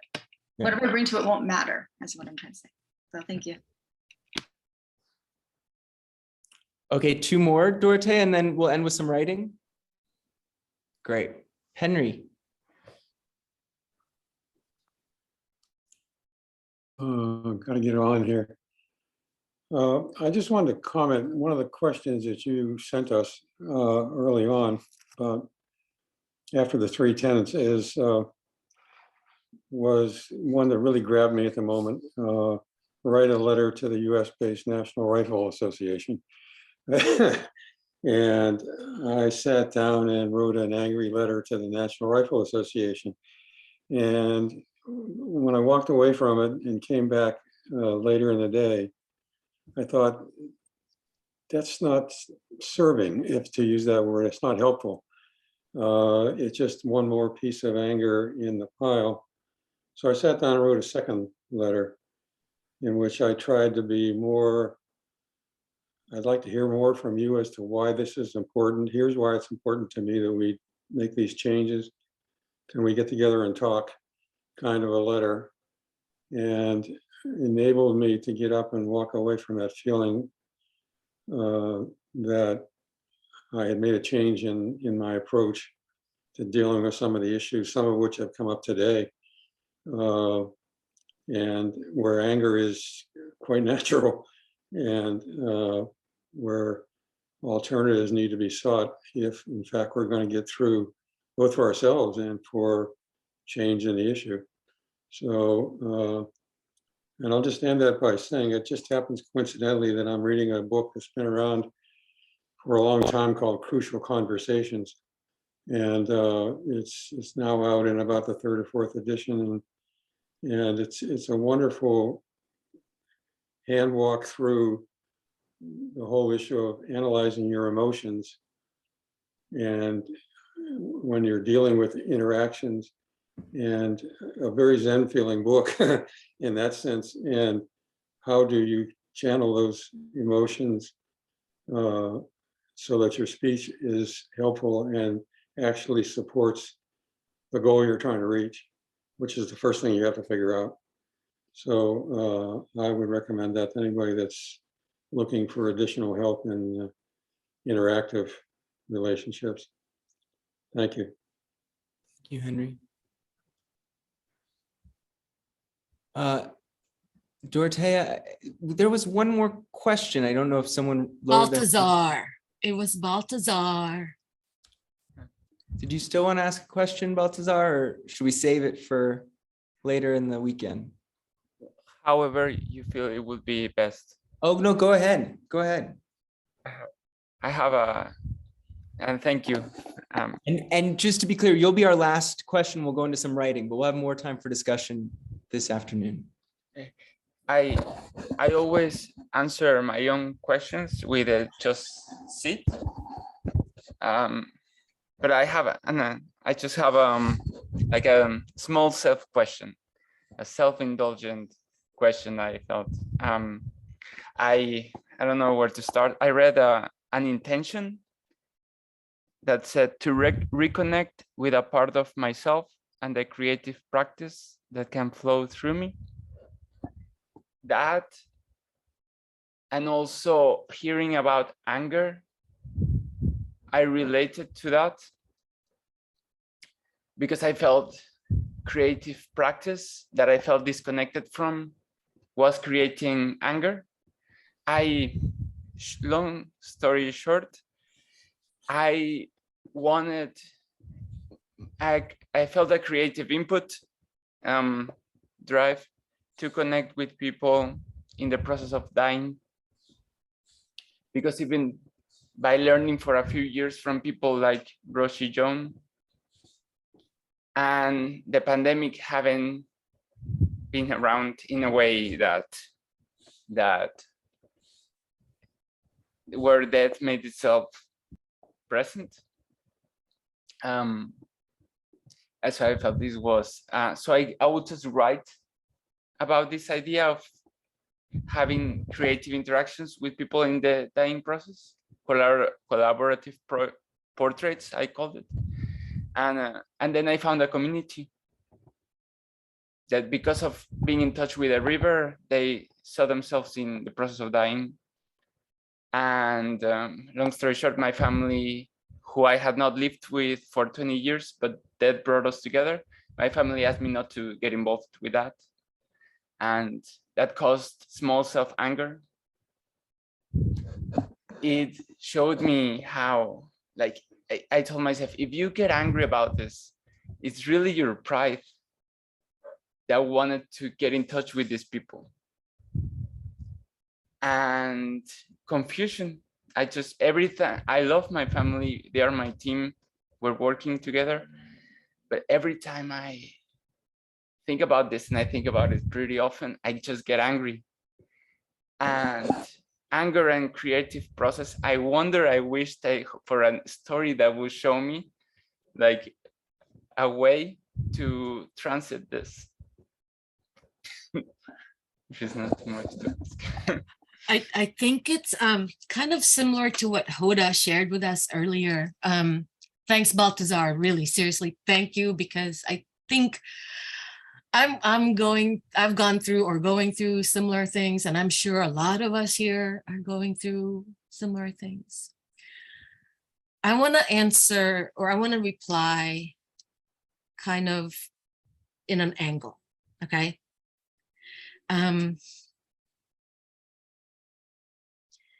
So with writing practice, things will come up, right? Inevitably, things will surface. Maybe things that we're avoiding, that we've been shoving, repressing. And that could be anger, that could be grief, that could be like not wanting to mourn. It could be any of those great emotions or great stories that bring up all these emotions. And that's the whole thing about the creative process, is that it does touch in and kind of tap all of that. Great stories with great emotions. It could be joy 1 minute, it could be anger 1 minute.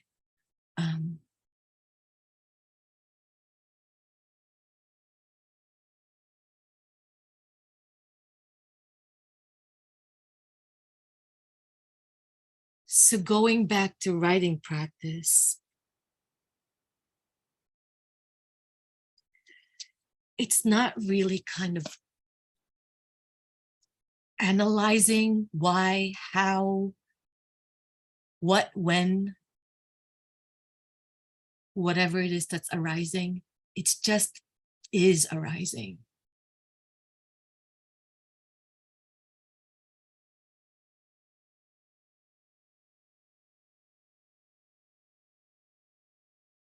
And sometimes maybe you don't want to go there. Sure, you're allowed. We're allowed to not want to go there sometimes. So we're with that. We be with that. I don't want to go there right now. Can I just please be with the birds for a second? And unfortunately, all these things will come up continuously. There's no fixing it. There's no going or what do you call it? There's no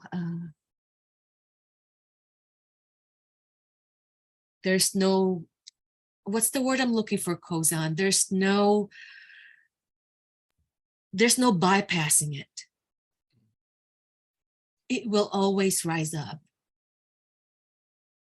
And what writing practice and Zen practice have taught me is that I have this practice to go back to again and again so that I can keep coming back to what really serves.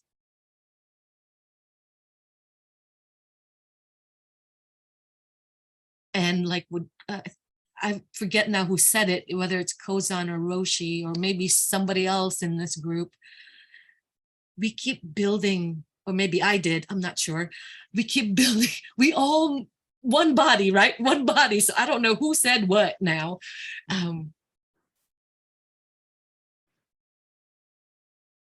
The healing process is continuous. This practice is continuous. Writing Zen, there's no like, oh, you've graduated, go. Same thing with these tremendous energies and emotions that we experience. They come, they go, they come, they go. But what we're building is our capacity to be in it, whatever it is. Balthazar, I'm not sure if that was helpful. It was helpful for me. Thank you, Dorothea. It was helpful for me too. And thank you for the question, Balthazar. It reminds me of Roshi saying, Kazan's words,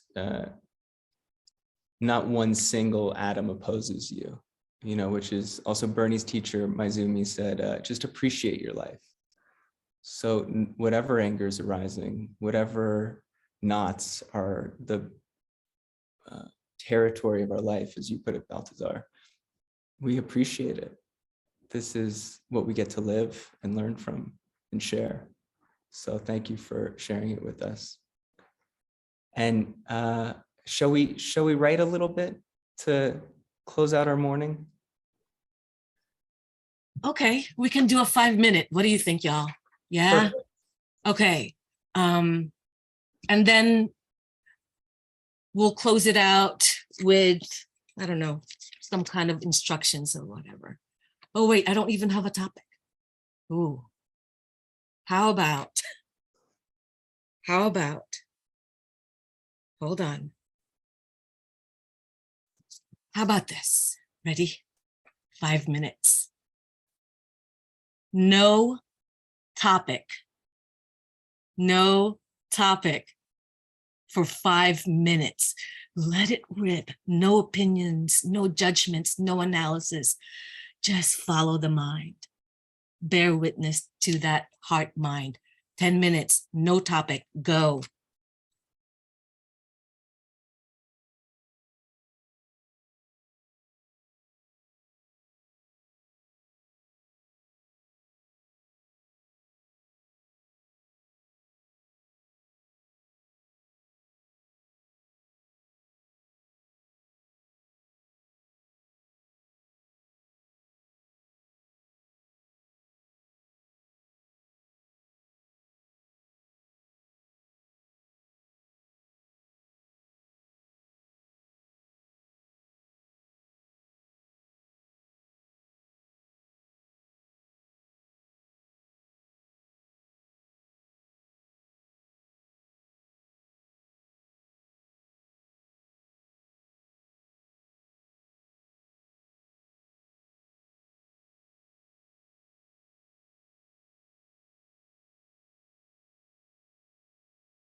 Okay, wind down.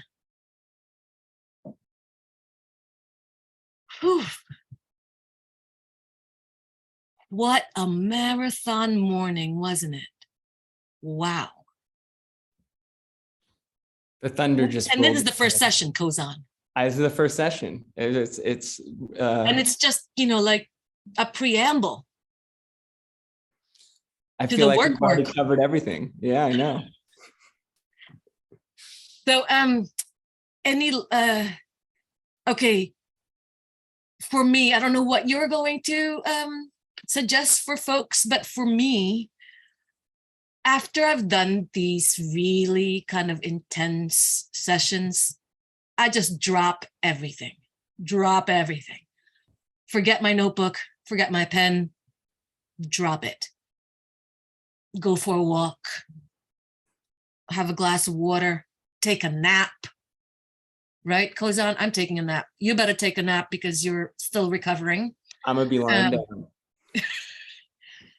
And, you know, organically, we will be digesting all of this.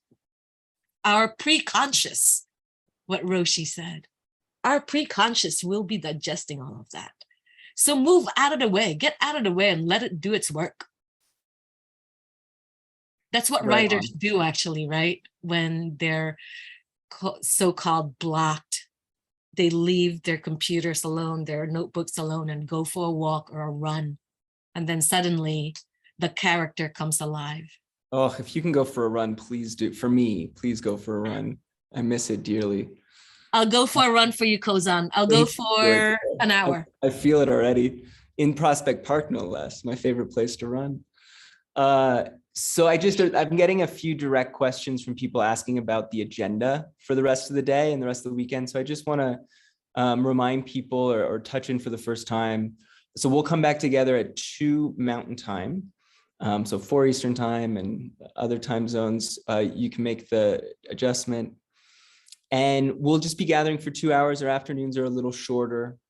We'll start by sitting. I'm going to reflect on not knowing.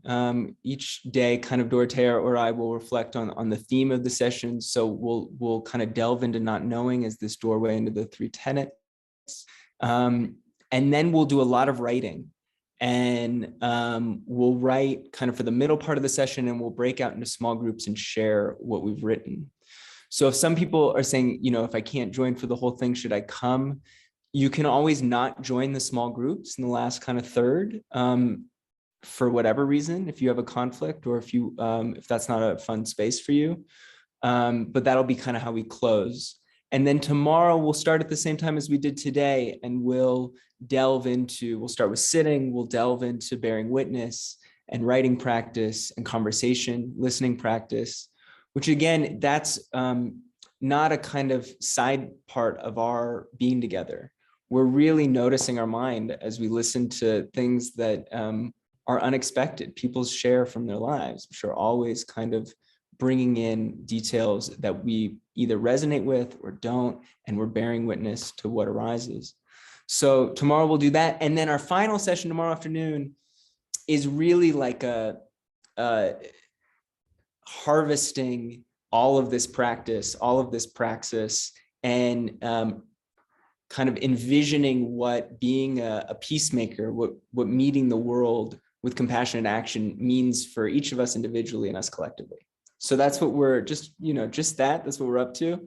And I really hope to see everyone at 2. If you can't come for a session, or some people have texted me in the chat, I can only come for 30 minutes and then I'd have to leave and come back for 30 minutes. If you need to take a session off, just do. You know, it's fine if you can't come this afternoon. Just come for tomorrow morning. And if you're able to make it, we look forward to seeing everyone. So we'll see you at 2. Be well, everyone. Enjoy the outdoors if you can.